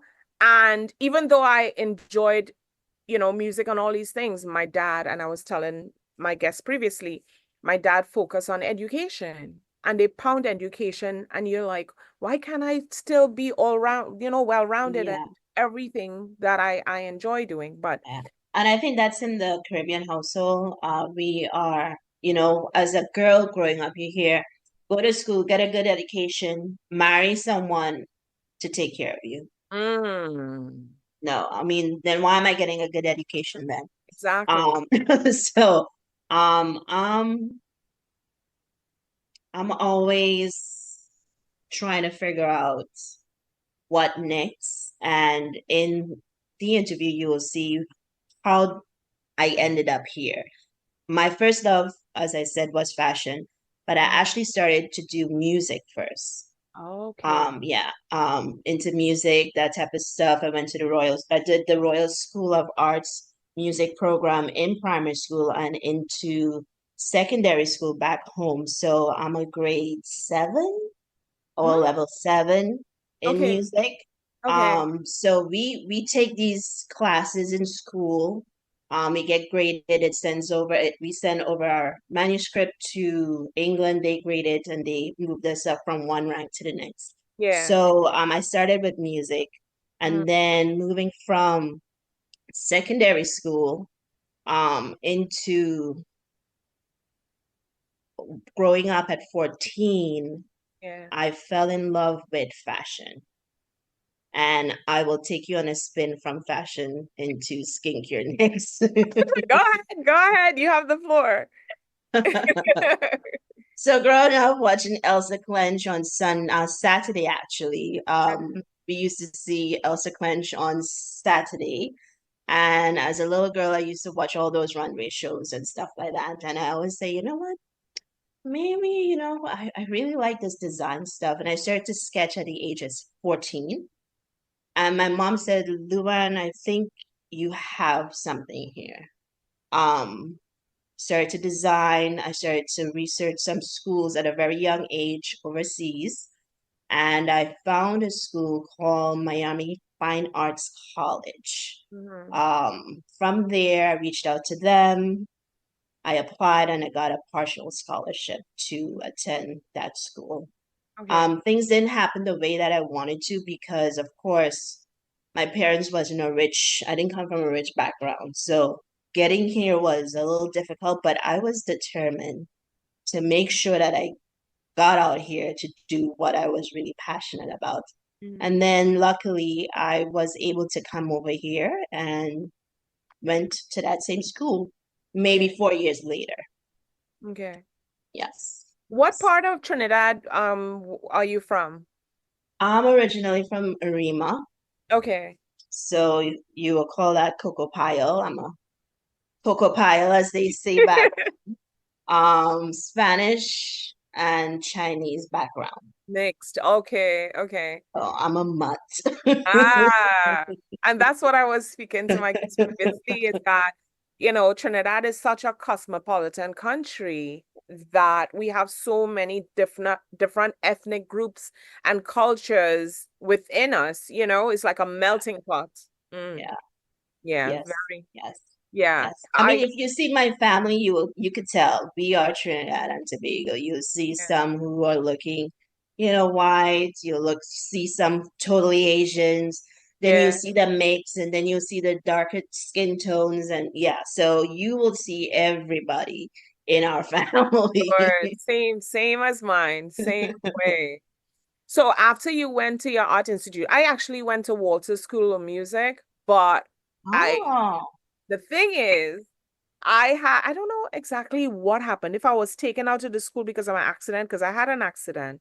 oh, Um, and after that, I left and I went to St. okay. Rose. Yeah. But I love that. I was like, if I stayed in that school, I probably would have gone further in music rather than, but everything I do now, I have no regrets. I mean, I Happens. didn't have a choice Yeah, younger anyway. But yeah. that is one thing that I liked that I went to that school and I learned. I didn't do instrument. I think I just did voice. And then as I left, I, went into different things. Yeah. Okay, okay. Well, Yeah. you're still in the industry, but in just a different format. Exactly. Yeah. Yeah. Yeah. Exactly. So you pursued your background in fashion, design, and so forth. So take us further into that. Went into the art institutes. At that point, I was a mom of two girls. Now they're adults, young adults. They're both in college. But at that time when I started, I had my kids at that point. Oh, It was juggling between making sure that I have someone to take care of them and head to class. It was difficult, I must say. Being a mom mhm. and raising two kids and trying to balance, your dream and trying to make a better man for yourself and your kids. Yeah. Um, it was difficult. Did you As have I, family support? Like, I'm the only one here. okay, yeah, uh, it's difficult doing that if you don't have your yeah, family yeah. to support And you. and most of my family is still back home. They come and visit, but most, some people have their aunts and stuff. I do have family in the States, but in a different state. I'm Mhm. the only one here in Florida. Okay, okay. Yeah. Oh, So, wow. but it has been a journey, but a rewarding one. And I always look back and say that I want my kids to see, despite of what we've been through in the past, that I never give up. Yeah, yeah. And they Yes. see that. They see the strength in you. Um, I always want my kids to make their own decisions as far as what they want to do. Correct. Um, my kids were into sports, music, art, a lot of different things, and they just diverted into what they like best, you know? But you Yes. give them that support I give them, yeah, yeah, yeah. yes. Yeah. Yeah. So the name of your company, I'm jumping into the name of your company now that you have. How did you come about with that, naming your company? Um, well, I'll take you back to when the whole idea came about. I flew to Barcelona for my job, my Mhm. job, and fell in love with it. But in that process of going there and working that type of thing, I was in the process of coming out with my first swimwear collection that would have been launched in Trinidad at that same time as well. Yeah. And I went to Europe, Barcelona to be exact, Mm. and I just fell in love with the city, one, and then my mind just started to click. You Yeah. know, you're doing design, but a lot of designers have other brands or other avenues of making, that extra money, A Money. lot of them branch out into handbags, a lot of them branch out to perfumes, a Hmm. lot of them branch out to cosmetics and skincare. And while I was over there, I got in contact with someone who's in that industry into skincare. Um, we linked, communicated, came back to the US about 2 weeks later. And then one thing led to the next. And then here we have a brand. The brand is actually named after my kids. And because I'm so in love with Europe and France and Paris, I wanted to give it a spin to represent my love as well, which is Dumery. So Dumery actually means to marry or two Maries. My both daughters' name has Marie in it. So Oh, hence the reason why we have Dumery. So Marie. Dumery is one is skincare and one is cosmetics. And the marriage part is putting them both together Oh, that's as a beautiful. brand. That's beautiful. That's Thank you. really beautiful. I So didn't yes, even. go ahead. Oh no, continue, continue. Yes, so then the brand was born in 2018. Started off with the skincare, and then a year and a half after, we focused on cosmetics. And again, the same concept, vegan, cruelty-free, carcinogenic free. Um, it should be, I want my brand to represent healthy, a healthy product for your skin. It doesn't mean just skincare, but as well as cosmetics. Mhm. So yeah. So I try to stick with if I'm formulating anything or if I'm putting anything together, um, the key is to always have it safe for my clients and my customers. True. All right. So when you, let's say if I come to you, right? The process, like if I come to you and I tell you, this is the skin type I have, or maybe you'd see, what type of advice would you give someone like myself? Or if you do come in to me, when you do come to Florida, the first thing is I'll do a skin analysis. I will observe your skin, tell you what type of products you're using, and try to find exactly if those products are doing good to your skin or harming your skin. Hmm. Once I do the skin analysis, we sign off on certain things. Then I would do a second skin analysis. Of course, I put you in my facial bed. I do the three steps, cleanse, double cleanse actually, exfoliate.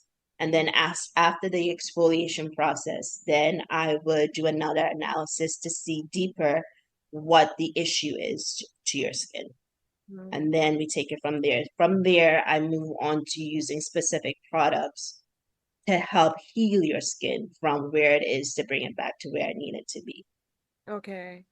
Yeah. Um, this is something, and I'm not ashamed to say it now. It bothered me growing up because we have mosquitoes in Trinidad and they leave marks on your skin. Marks. And then Yes. we have I have a friend who has this now because she's older, where there's a white pigmentation on their skin. Do you have products that could help either one of those issues that people have? I do have products that will help with those clearing up of the skin, especially for people who have that type of issue. Um, Again, it all depends on your skin type. So each product is a little different for everyone. So we have the Pro Repair Serum and the Vitamin C Serum. We also have our moisturizer that also have hyaluronic acid in it. Mm. And then again, I normally like to do if I'm rather than talking to you over the phone, I always like to do a Zoom call so Okay. I could look at your skin, observe your skin. I mean, I won't get the full picture of it, but I could actually tell, well, okay, you have more than a deeper issue than just that pigmentation. Mhm. So I always tell people if you are looking to get rid of something, especially hyperpigmentation mark or some kind of discoloration on your skin, always seek a professional advice first versus going and buying something in the store. All right. Yeah. So how okay, so normally what we would do, like, in the islands, we just take ratchet, rub it on our skin, rub I it on, know, take aloes, rub it in our face. Is it which staying is safe good. It's now? it's it's good. I would not say not to. I Uh-huh. am a stickler for um things natural. The Mhm. only thing that I have a little question mark with Mhm. is a lot of people using turmeric, not the right turmeric. Uh-huh. There's food grade and then there's skincare grade. So you got Okay. to be very careful on which turmeric you're using to lighten that pigmentation on your skin. So Oh, you got to be very careful on just don't run to the grocery store and buy something because everyone is talking about it on social media. yeah. So yes, aloe is good. Ratchet is good in its natural state, of course. Yeah. Um, but when it comes to turmeric and discoloration, be very mindful of if it's for face and skin versus food. Yeah. Well, that's Yeah. good you clear that up because I had a little accident and I have this little, but I shouldn't even say little and it wasn't a little I accident. see it when you lift the hair up. I see it right Yes. here. And I hit my head. I'm supposed to do a documentary on that to let people know. And I think it'll be nice to team up with you to talk about this, where you can Sure. help people, in accidents. Sure. But I got this bump and it was bigger and my whole face was swollen and Really? only a few people know about it. And I had dark discolorations here. So my pictures, it was filters down the line. She's Then like, as you as you're talking about not the aloe, but the other thing that the turmeric? turmeric. I had turmeric, honey, and some other things that I put as a paste. Now that combination is good, but again, you gotta make sure, as I said, make sure Yeah. it's skincare grade and not Food. food grade. Yeah. So I took the food grade because I didn't know better. And I put it on my head, and then the doctor's like, "What's that yellow? Why is your hair so yellow?" You know, because they say it's good for that, and then I guess the circulation of the blood and stuff. But Yes. I'm glad you clarified that. So I'm gonna need my skincare Yes. advice routine at some point, you No know? problem. I'm always here to share my information on my wealth. Yeah. I'm not a person who, yeah, I'm gonna promote my brand, I'm gonna promote my products, but I'm also a firm believer that my products is not gonna work for everyone. It's gonna work for majority of the people that use my products. Okay. But I could find a product that will work just as good as mine as well. Okay. Yeah, so I'm not the one who would say, yeah, all my products are good. Of course they are, but not everyone's skin would agree, and you got to be mindful of that too. When you're buying a product from someone, I always like to try people out on something first, small, and then you add on to your skincare regimen. Yeah, because for me, anything abrasive, anything that is harsh on the skin, I It breaks it break down out. the dermis. Yeah, I Yeah. break out a lot. So you've teamed up with a leading cosmetic company to create a vegan cosmetic and skincare line. Can you tell us more about the collaboration and what makes Um, the product stand out in the market?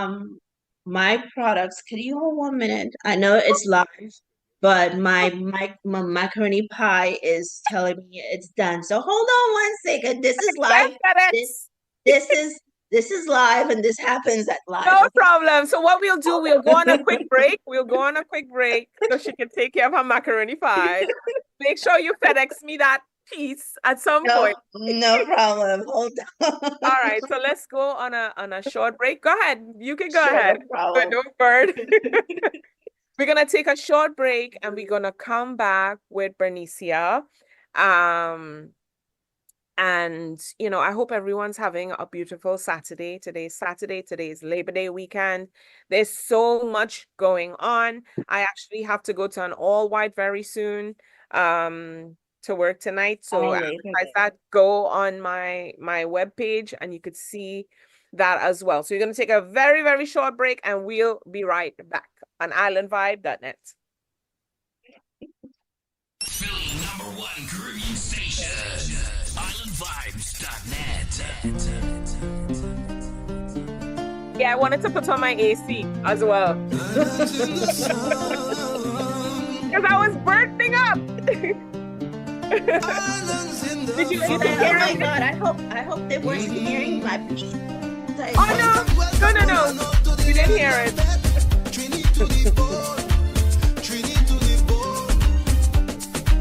When they come to Bacchanal, well, they can't beat we at Trinity to the bone.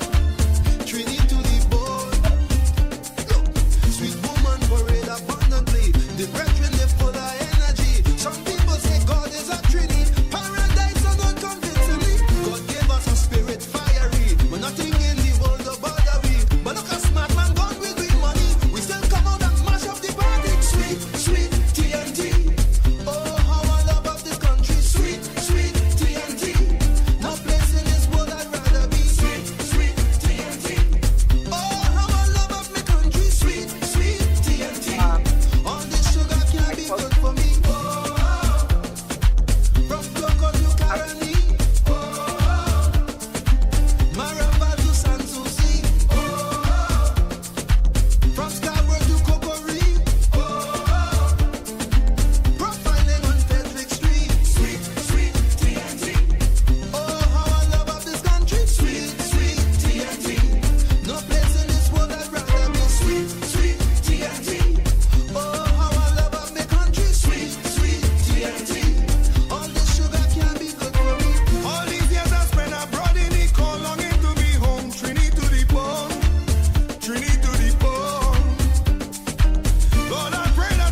As crazy as we might seem to be, we still fight to be a family. Indian, African, or a Chinese, Syrian, French, Creole, or Portuguese. We blessed with a spirit fiery. Some people say God is a Trini. Sweet woman parade abundantly. Now the problem is plain to see. Sweet, sweet TNT.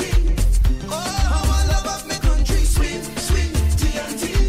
There's no place on earth I'd rather be. Sweet, sweet TNT.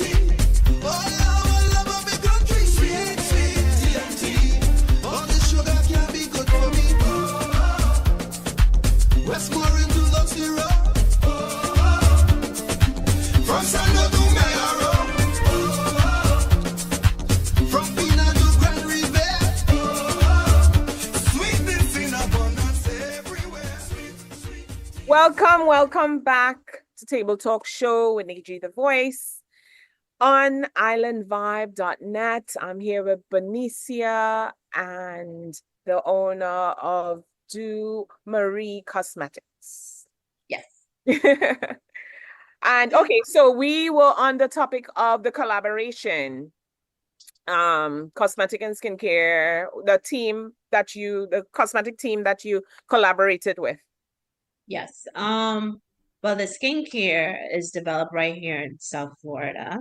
The company and I here are looking to make sure that the products that we have, the type of research that we put into the actual formulation for each skin type and skin tone works for majority. As I said, the only issue is, I shouldn't say issue, that that we are focused on is the brand for sensitive skin. We do have a skincare collection for normal combination, oily. We also have a brand, not brand, but we also have a new collection for men. And now we are focused on our sensitive skin type, having a collection specifically for them. And the thing when we came out with our skincare line 4 years ago is that what we found is even though we had a lot of females purchasing the products, our main and top purchasers were actually men. Hence the reason why we came out with our own men collection this year. Actually, it launched for our spa launch 2 weeks ago. So our top buyers for our brand is men, believe it or not. Oh, that's wonderful. So when men were buying your products, even though the line We didn't have a collection for them yet. exactly, so how Yes. were they able to use it, or it didn't matter really? It didn't really matter because their brand, the brand could be used for both men and women. It's not for only women. Both men and women could use majority of it. But because most of my clientele were men, I wanted to formulate their own brand for them to say men because the products doesn't say men on it. Yeah. But they were buying it because of recommendations by friends, how it made their face felt. They saw the difference in that type of stuff. And they were purchasing it so fast that when the ladies come around purchasing, there wasn't any. So I was like, you know what? I'm going to split it up and now focus on the men, give them their own collection so they could buy their stuff only. I mean, they still do the full collection, but they have just as much products in their collection. They have a cleanser, they have a serum, they have a beard oil, they have a moisturizer, and yes, and a shaving cream. So as you spoke about beard oil, because I know some people struggle with beards and stuff like that, what products do you find them buying mostly for men? The moisturizer. The moisturizer for the face or for the beard? But both. Both. Yeah. So the moisturizer actually is a moisturizer for the face and the beard. It actually helps stimulates the follicles in the beard as well. So it looks shinier, healthier, and it also helps with growth as well. Okay, yeah, I know some people who They are, I think men now are more into their beards and growing their beard. I think if you can't grow a beard, then something is wrong. Um, but yeah, because not you that see anything some. is wrong. Oh, I know. It's just that you haven't used the right product, my product, as yet. Ah, So yeah. and the, And I really love that though, is that I try not to talk that much about my product. I let my clients do the talking do the for talking. me. Yeah. All right. I mean, but on my platform, I would prefer that you shed light because sometimes people don't have that information to refer to, you Yeah. know, Yeah. unless maybe on your platform you would have your clients be like, how would they say, like witness, Yes. talk Like about. reviews. Like Yeah. most of the times, like now I used before the whole thing with the aesthetic and beauty spa before we opened, I used to have like a skincare Sunday. Hmm. So now, starting from tomorrow, we're gonna have skincare Sunday again, and I will invite my clients, my customers, to Hmm. come on and join and talk about their experience using the Oh, product. that's nice. So we'll do, a morning routine, cleanser, um, facial scrub, serum, and a moisturizer. We're gonna do very basic, and they will be talking. I'll be asking them questions, and they'll be talking about what they find that they love so much about using my product. All right. Would you do that over the internet as well, or everything is Yes. live? Yeah, I'm gonna do it over the internet as well. We will be also posting that on our YouTube channel, and it will also be on TikTok as well. So I'm gonna be doing Instagram and TikTok live, All right. and So, then it will be posted. Sorry, oh, good. So you have a date already, or it's just we start tomorrow. oh, tomorrow it Yeah, starts. yeah, All we right. start tomorrow with our Instagram live. I'm gonna start that about 9 o'clock in the morning. And then Okay. when we finish, we're gonna post it and upload it on Instagram so Oh, people could all refer right. back to it. So could you tell my listeners where do they go to register if they need to register? Where could they find the link in order to, or is it too late for people to register? Or is it just your No, no, no. You could go on to my Instagram. Mhm. It's Deux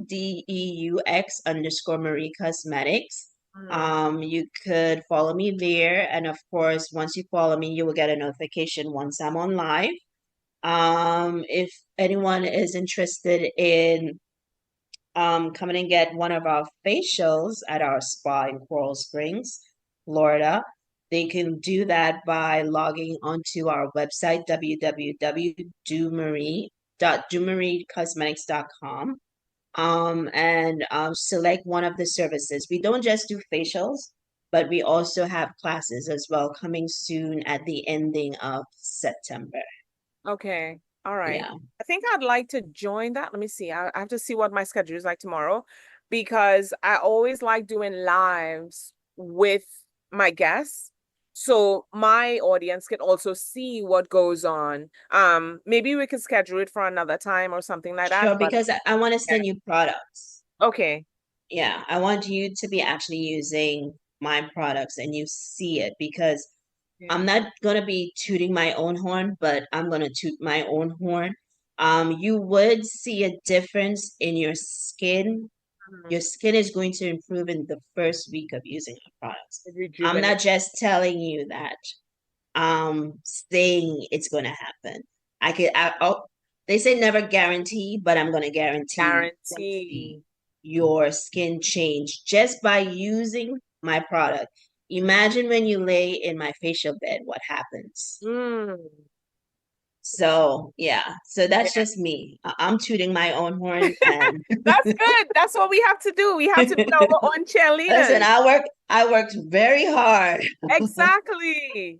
You have to toot your horn at some time to let people know, listen, I'm here. I'm here to give you what you need, especially if it's hair, if it's skin. You know, a lot of people struggle with that. I mean, I Yes. know I've oh, behind the scenes, someone is asking, can she guarantee my beard? Yes, you just missed it. She said Yes. that she could guarantee. Yes. Yeah, you speak out. Go ahead. Yes. Yeah, your beard is going to grow an inch in your first 7 days. I got people for that. And this is someone who has a beard, so like he wants it bigger, I He guess. wants a big one. Okay. Yeah. But that's really beautiful. But since Yeah. you're doing beard, what about here? Since you're It's there. It's coming. okay, It's coming. good, I good. have I must say I have a lot of things down the pipeline All right. that I just have to just breathe and let it happen. But yes, hair care is coming on, and we also have perfume. Perfume was supposed to launch 2 years ago. I Yeah, put that on hold because of COVID and things wasn't happening the way I wanted to because a lot of manufacturers were shut down as well. yeah. So it's gonna make a comeback hopefully in 2025. Okay. I have more questions about skincare, right? But I wanted to jump to you being an author and having your book. I think it's on Amazon. Yes. Uh, Yes, it's a book. Um, when before I left to come up to the States, my background was in business. mm-hmm. I always say if I want to go into business, I gotta learn how to operate one. So I Yes. took it from that angle first because I knew that I was going to get into business. I just did not know what type of business I was going to get into. Hmm. So I took business classes, business studies back home. Then, of course, came to Florida, did my fashion degree, and then one step led to next. Um, I have been an accountant, a business tax advisor for the Hmm. past 20 years, and I still do that. I still have my clients, Okay. even though I told a lot of my clients that I'm retiring because it took a toll on me. Um, so I kept some and I parted ways with majority of them. I gave them, of course, a year. Mm.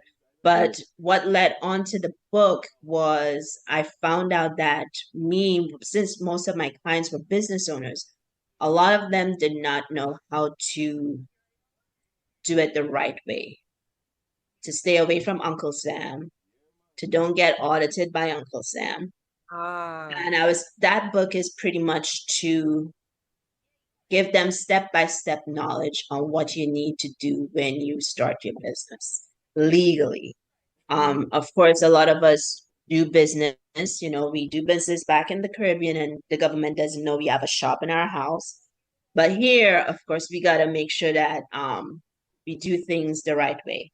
true. And that book, that first book, I actually written that book in 4 days. Wow. Yeah, I was just sitting down because I said, you know what, I need to put this in a format that people is understanding of how to run a business and how to start one. Yeah. Did it and I published it on Amazon. And that was like what, 3 years ago? Two, three Yeah. years ago. Yeah. That Yeah. that is amazing. And people need those guidelines because, if you have to have your LLC, as you said, your taxes, and so many different things, people don't understand the logistics of doing the business and your taxes Yeah. or so That that's type of stuff. Yeah. mm-hmm. Yeah, yeah. How is it going? How is the The feedback? the feedback has been good. Most of my clients, I give the book away Mm-hmm. because to me it's like a gift. I don't really push the book. If you want to buy it, you buy it on Amazon. Um, but I more so give it to my clients than sell them it. It's just like, you know what? It doesn't make sense. It's best you read it for yourself, then calling me and I charge you a fee. Yeah. Consultation. I mean, Consultation fee. yeah, I could charge you a fee, yes, but you know what? Everything is in a book. Just read it. And giving So, back to them for being a being a client. client, I think that's a great gesture. That's yeah. a very good gesture. So I'll move to your opening. The time goes by so fast. I know I was That's seeing. so Sorry. amazing.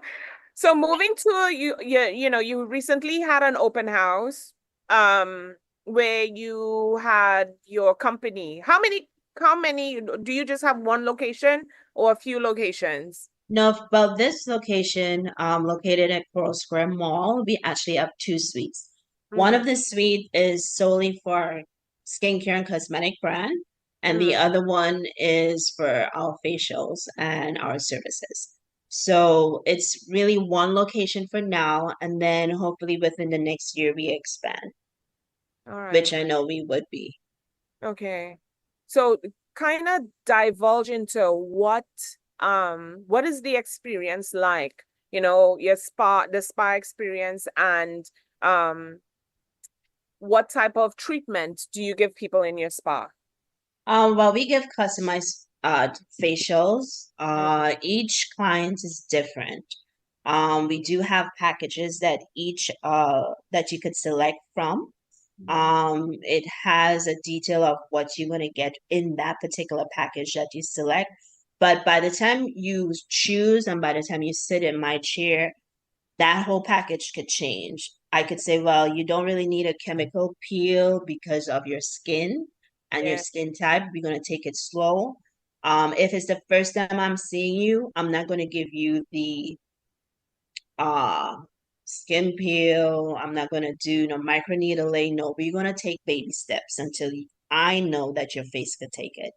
Mhm. So going back to your question is when you come to Do Marie Aesthetics and Beauty Spa, it's about an experience. I'm not like the regular place that you go and get your facial. When you come, before you come in, 3 days before your appointment, you are sent a menu. I always like to treat my people, and that's how I'm going to treat you. You're going to be sent a menu. You're going to select from that menu a drink, a meal, and a Mm-hmm. snack. Oh, nice. So when you come there, you have this little table that's waiting for you there. So you could either eat before your facial or eat after your facial. And most of the times your service goes between an hour and a half to 2 hours Okay. because I make sure that you are taking care of this externally and internally. So Really. your menu starts 72 hours. I know exactly what to get ready for you that day. It could be a mimosa, it could be a glass of wine, it could be a hot cup of tea. Mhm. It could be a sandwich, depending on the time of day. It could be breakfast, or it could be a snack. Okay. Okay. And you select that 72 hours before you come in. And then when you come in, of course, you are greeted by our friendly staff. And then you're led into the facial room. You change into a robe, you get into bed, and then I will be the one giving you the facial treatment. Okay. So you would do that Yeah. particular. Yeah. So Okay. I do all the facial treatments. And of course, the other services are handled by my staff. Hmm. What are some of the challenges that you faced in having such a business? Funding. Mm. This whole venture, every venture is all self, my pocket. It's been that's has been my challenge is that I realize that when you need funding, especially for a startup, or if you're not in the business industry long enough, funding is always an issue. And even though people will say, well, there's the SBA, Small Business Admin. Yeah. Yeah, they do exist, but it's not a guarantee that you're going to get a loan or you're going to get a grant. There are grants out there.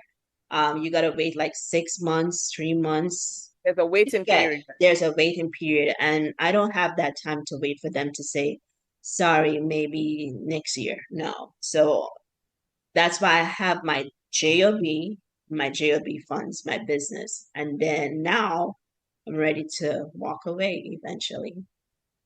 Yeah. Soon. We all have that thought where, you know what, once everything hits the ground, you have your plan. I was speaking to a friend and, they were asking me about, how business is going and, what ideas you have and so forth. And yeah, you do always want your business to just take off, you Mhm. know?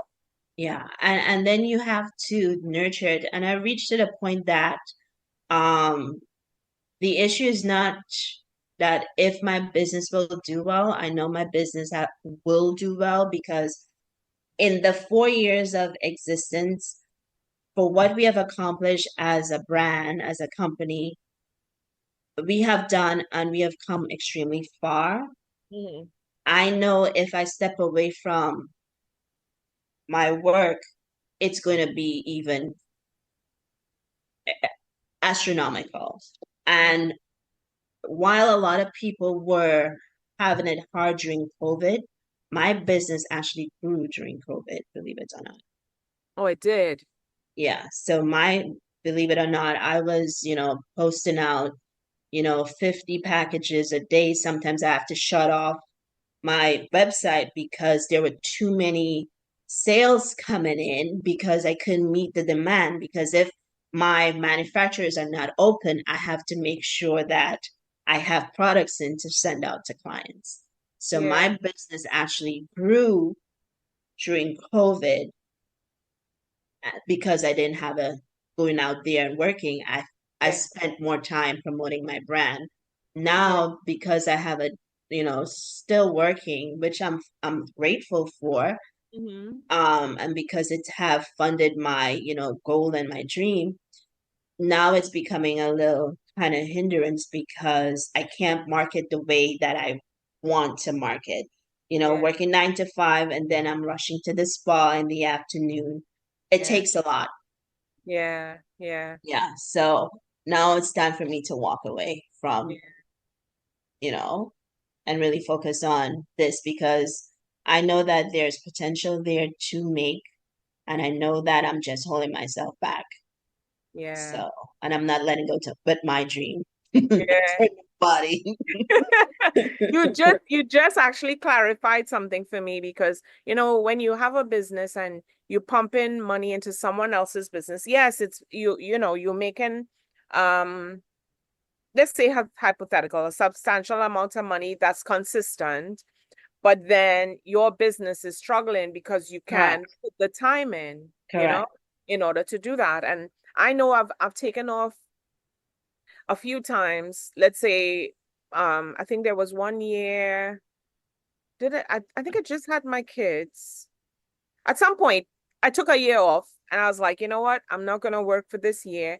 I think I was doing promotion. I was like, you know what? I'll do promotion for a year, um, and then let me see how the year goes. And I learned my lesson from that. I went back to work. Not to say that it didn't work, but it Work. had I had to do some building on that. And then just recently I did something similar where I said, you know what, one client told me if you were there often in order to do your voice And work. and that's the key is that we want to, but we can't. And I think the whole thing is that we don't have a back, I shouldn't say a cushion Mm-hmm. so we could rely on. And that Yeah. cushion for me is not the business per se. My Mm. cushion for me is to make sure that I have working capital Yes. or some kind of funding there to Yeah. say, well, okay, I have, and it doesn't take much for me. If I have $25,000 in my bank account, Mm-hmm. I'll walk away from my job. Let me go even lower. If I have $10,000 in my bank account, I'll walk away from my job. Yeah. Because you know the potential of your business. I know the potential of the business, and I know that I can't rely on anybody else to push my brand because I know it's my brand. I could teach people about it, But the one who will be gun-ho on it, you know, working hard behind it is you, is me. You know, we are the ones who know what we see for our business. And we can't hold back ourselves because we're afraid to jump. At this point, I'm ready to jump. Believe you me, a lot of people know I'm ready to jump. It's like, But wait, you know, but yeah. yeah, at least you have a plan, you know. We want to show a reel. I'm not sure if he's showing it offline. Um, but we're gonna show a reel of your cosmetics and stuff. I'll give him time to set that up. But you're also involved in the community. There's a community involvement in the Women's Chamber of Commerce, Yes. Miami and Dade. So could you give us a little synopsis of your involvement there? Sure. Well, I am one of the presidential advisory board member of the Women's Chamber of Commerce of Miami-Dade. We are a group of powerful, very influential women, not just in Miami-Dade, but in Broward, and we go as far as West Palm Beach. That's how far our membership gets to.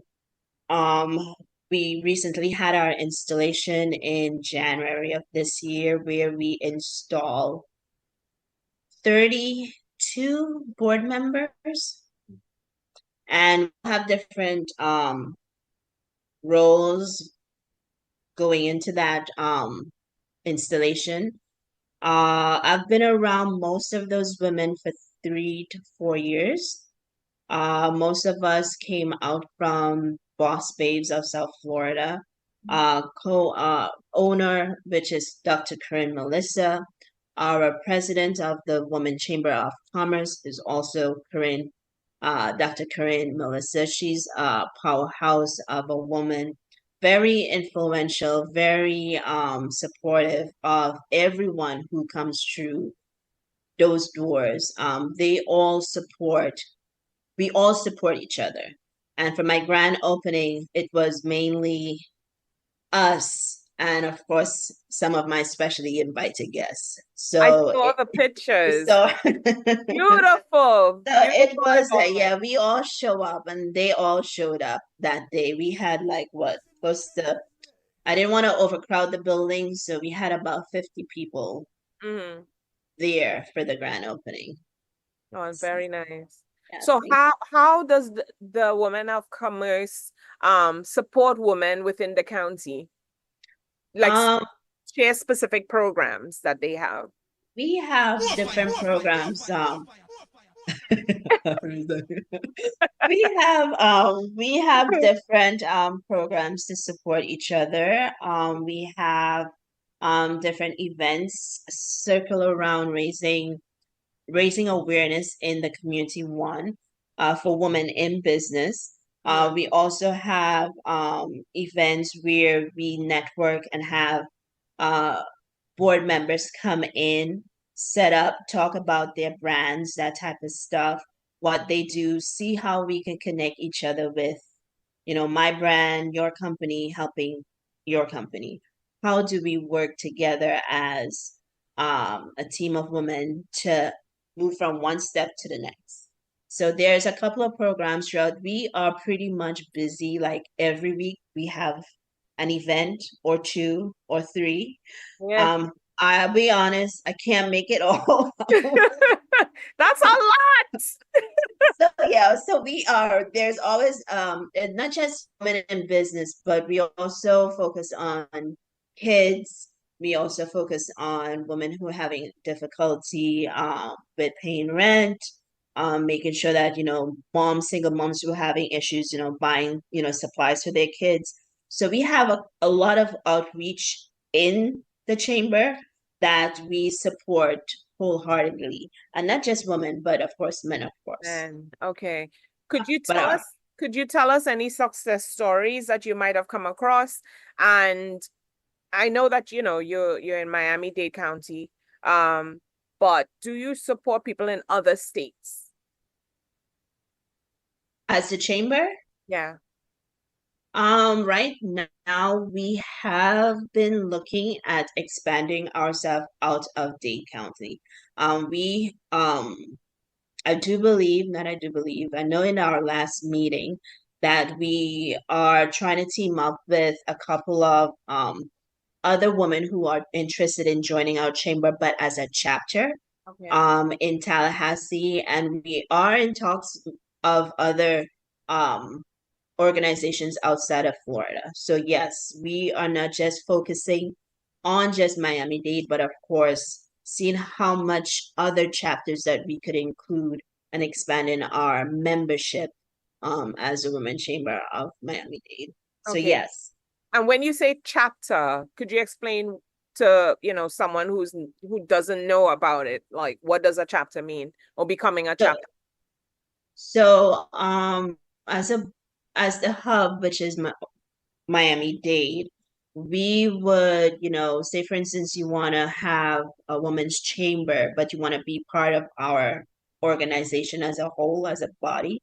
Mm. And we will just have a chapter, go through the bylaws, go through the laws of, what it is to be an organizing woman chamber of commerce of Tallahassee, but it's a chapter of Women Chamber of Commerce of Miami-Dade. So there's a process that to go through.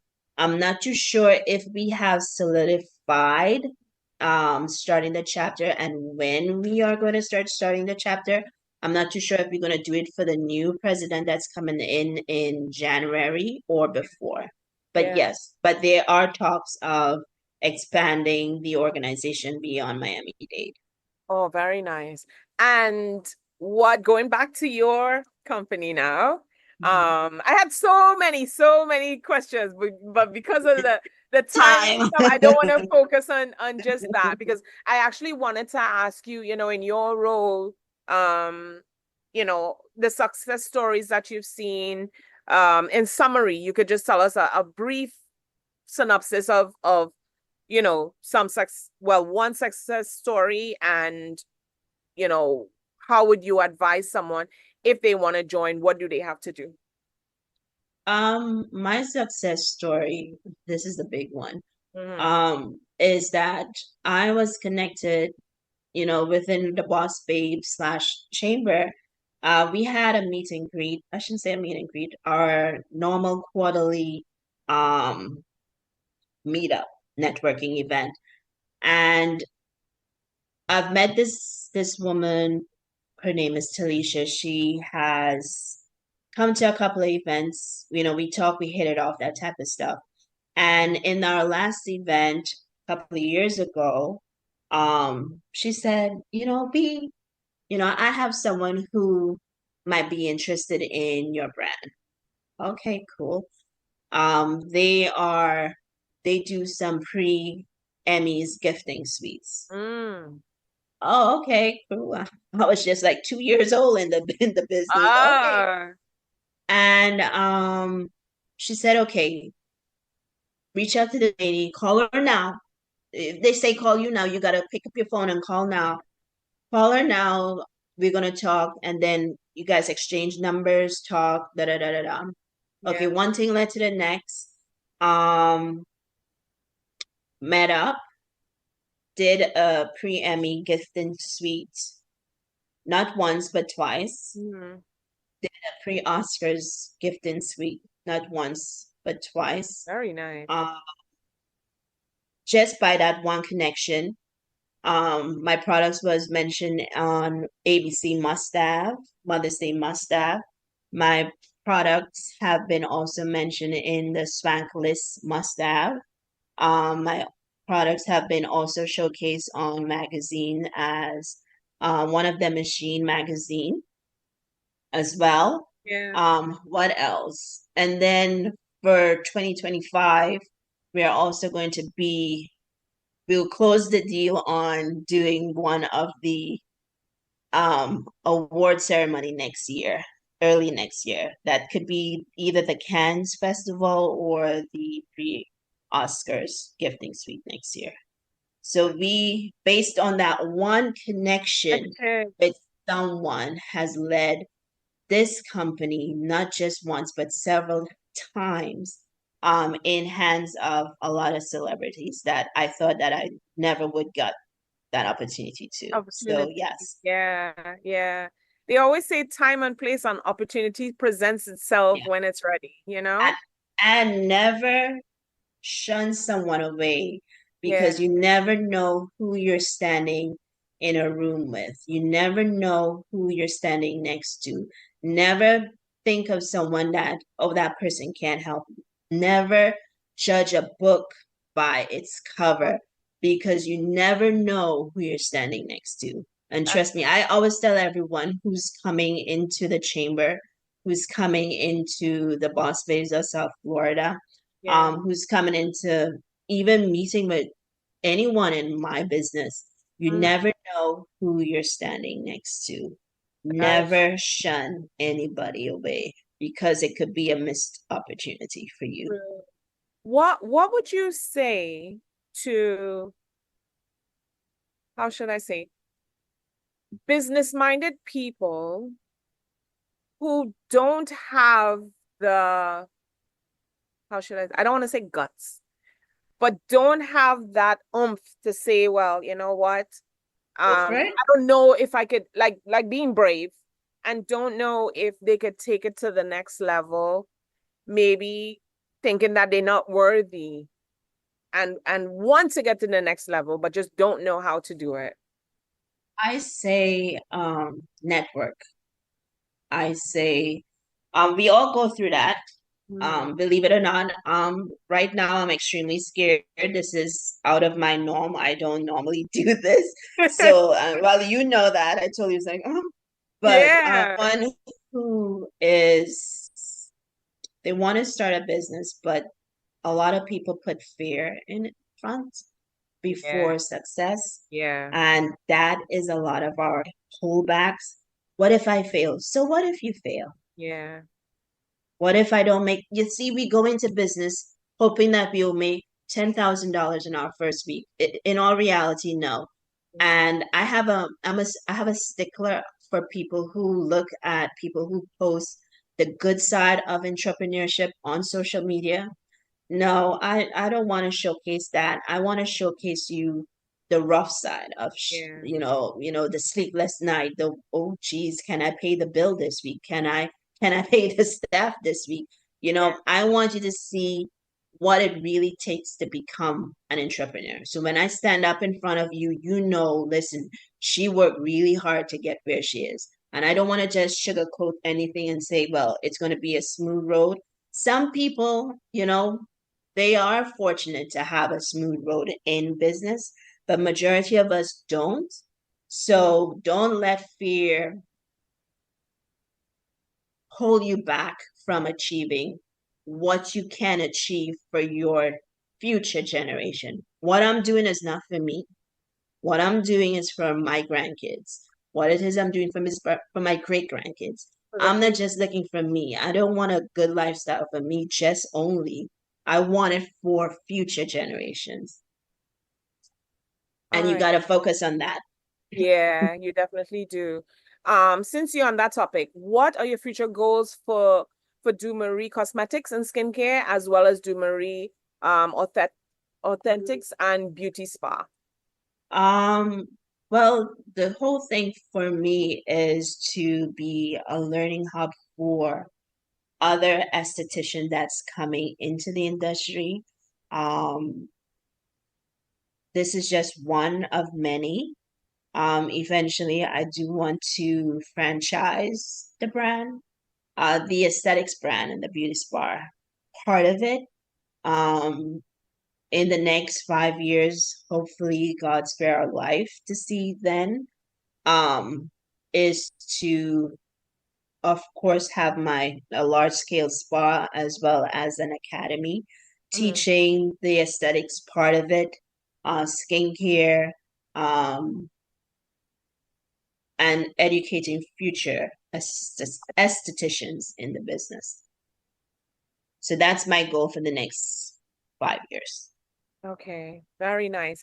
The time has just gone I know. It went by so fast, but I want you to, any advice that you can give to up and coming businesses, who are possibly in the same business as you or any type of business, any advice that you'd like to give them? The main advice that I'll give anyone starting a business or currently just started a business is to have a mentor, have someone who would hold you accountable of your goals, stick to them. Having a mentor is key. Having that person with more knowledge than you is also important. Because we start business, we're not in business by ourselves. There are a lot of business owners that are willing to share their experience with you. You just have to be able to accept the guidance from those. So for me, very, very much gun ho on mentorship. Oh, very nice. Very nice. And give everyone your handles, where they can get your book and any other information you'd like to give to my guests, my Um, listeners. you can follow me on Instagram. It's Do Marie Cosmetics. That's DEUX_Marie Cosmetics. That's on Instagram. On Facebook and TikTok, it's Do Marie Cosmetics. If you want to purchase my book, you could just type in my name and the book will come up. If you want to purchase our products and that famous beard oil, you could go up on our website, www.dumariecosmetics.com. I will Very look out good. for my product. He was the one that was asking. Oh, So that's the DJ or the commentator. yes, yes.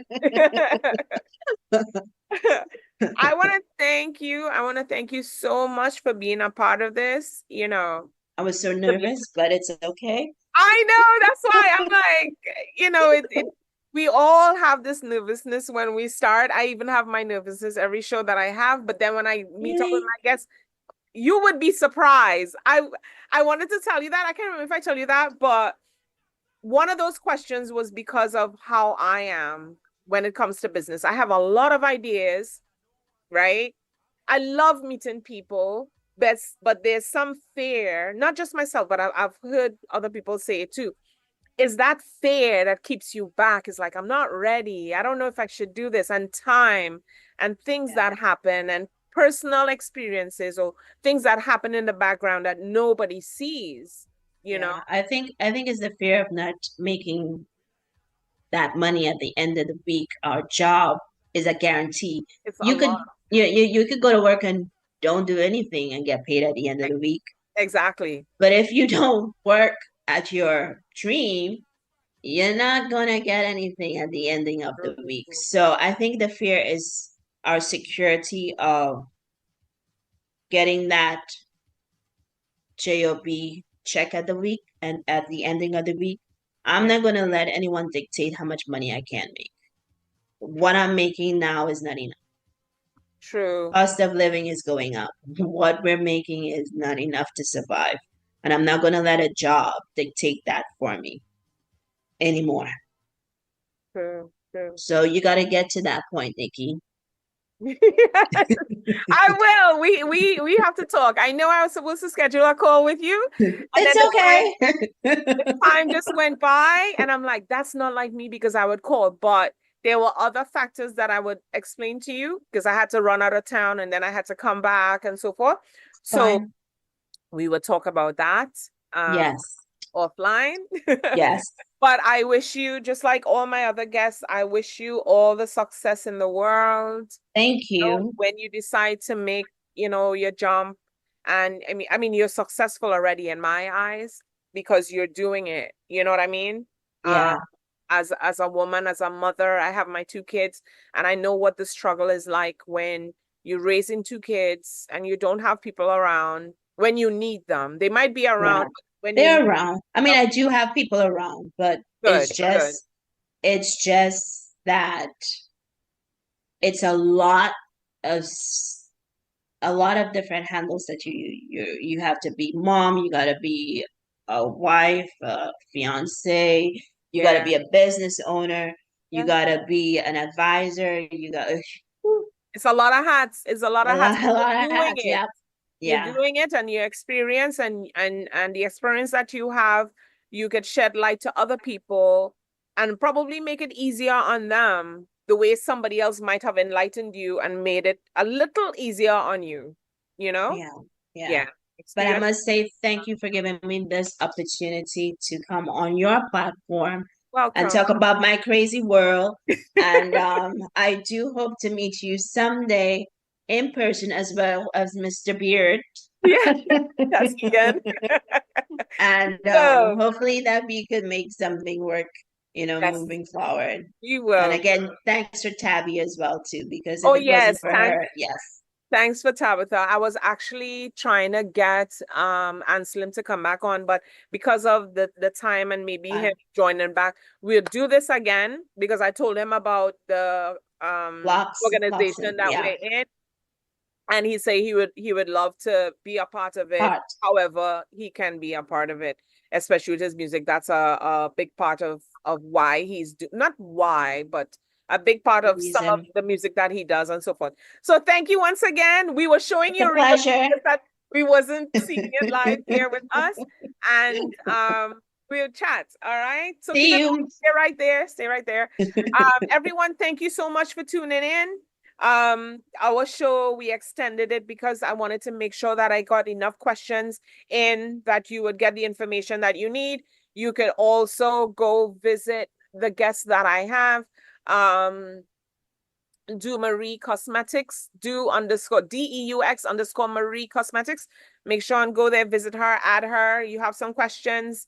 If her email is there, you could go on the link and make your reservations if you're in Florida, Dade County, wherever you are, try to connect Exactly. with her. All right. Okay. Yes. Have a good evening, everyone, and thank you for tuning in.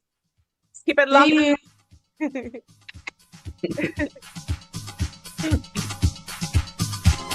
It was a pleasure. It was definitely a pleasure. But I would, You'll call. Okay. yeah. I'll Okay. give you a call and then we will talk. Okay. See you. All right. Take care. I don't know how you feel, but my love for you is real.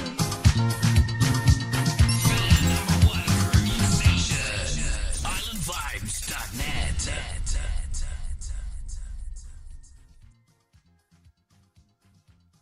Hello? Yeah, Ian. Yeah. Hold on. Wait, hold on.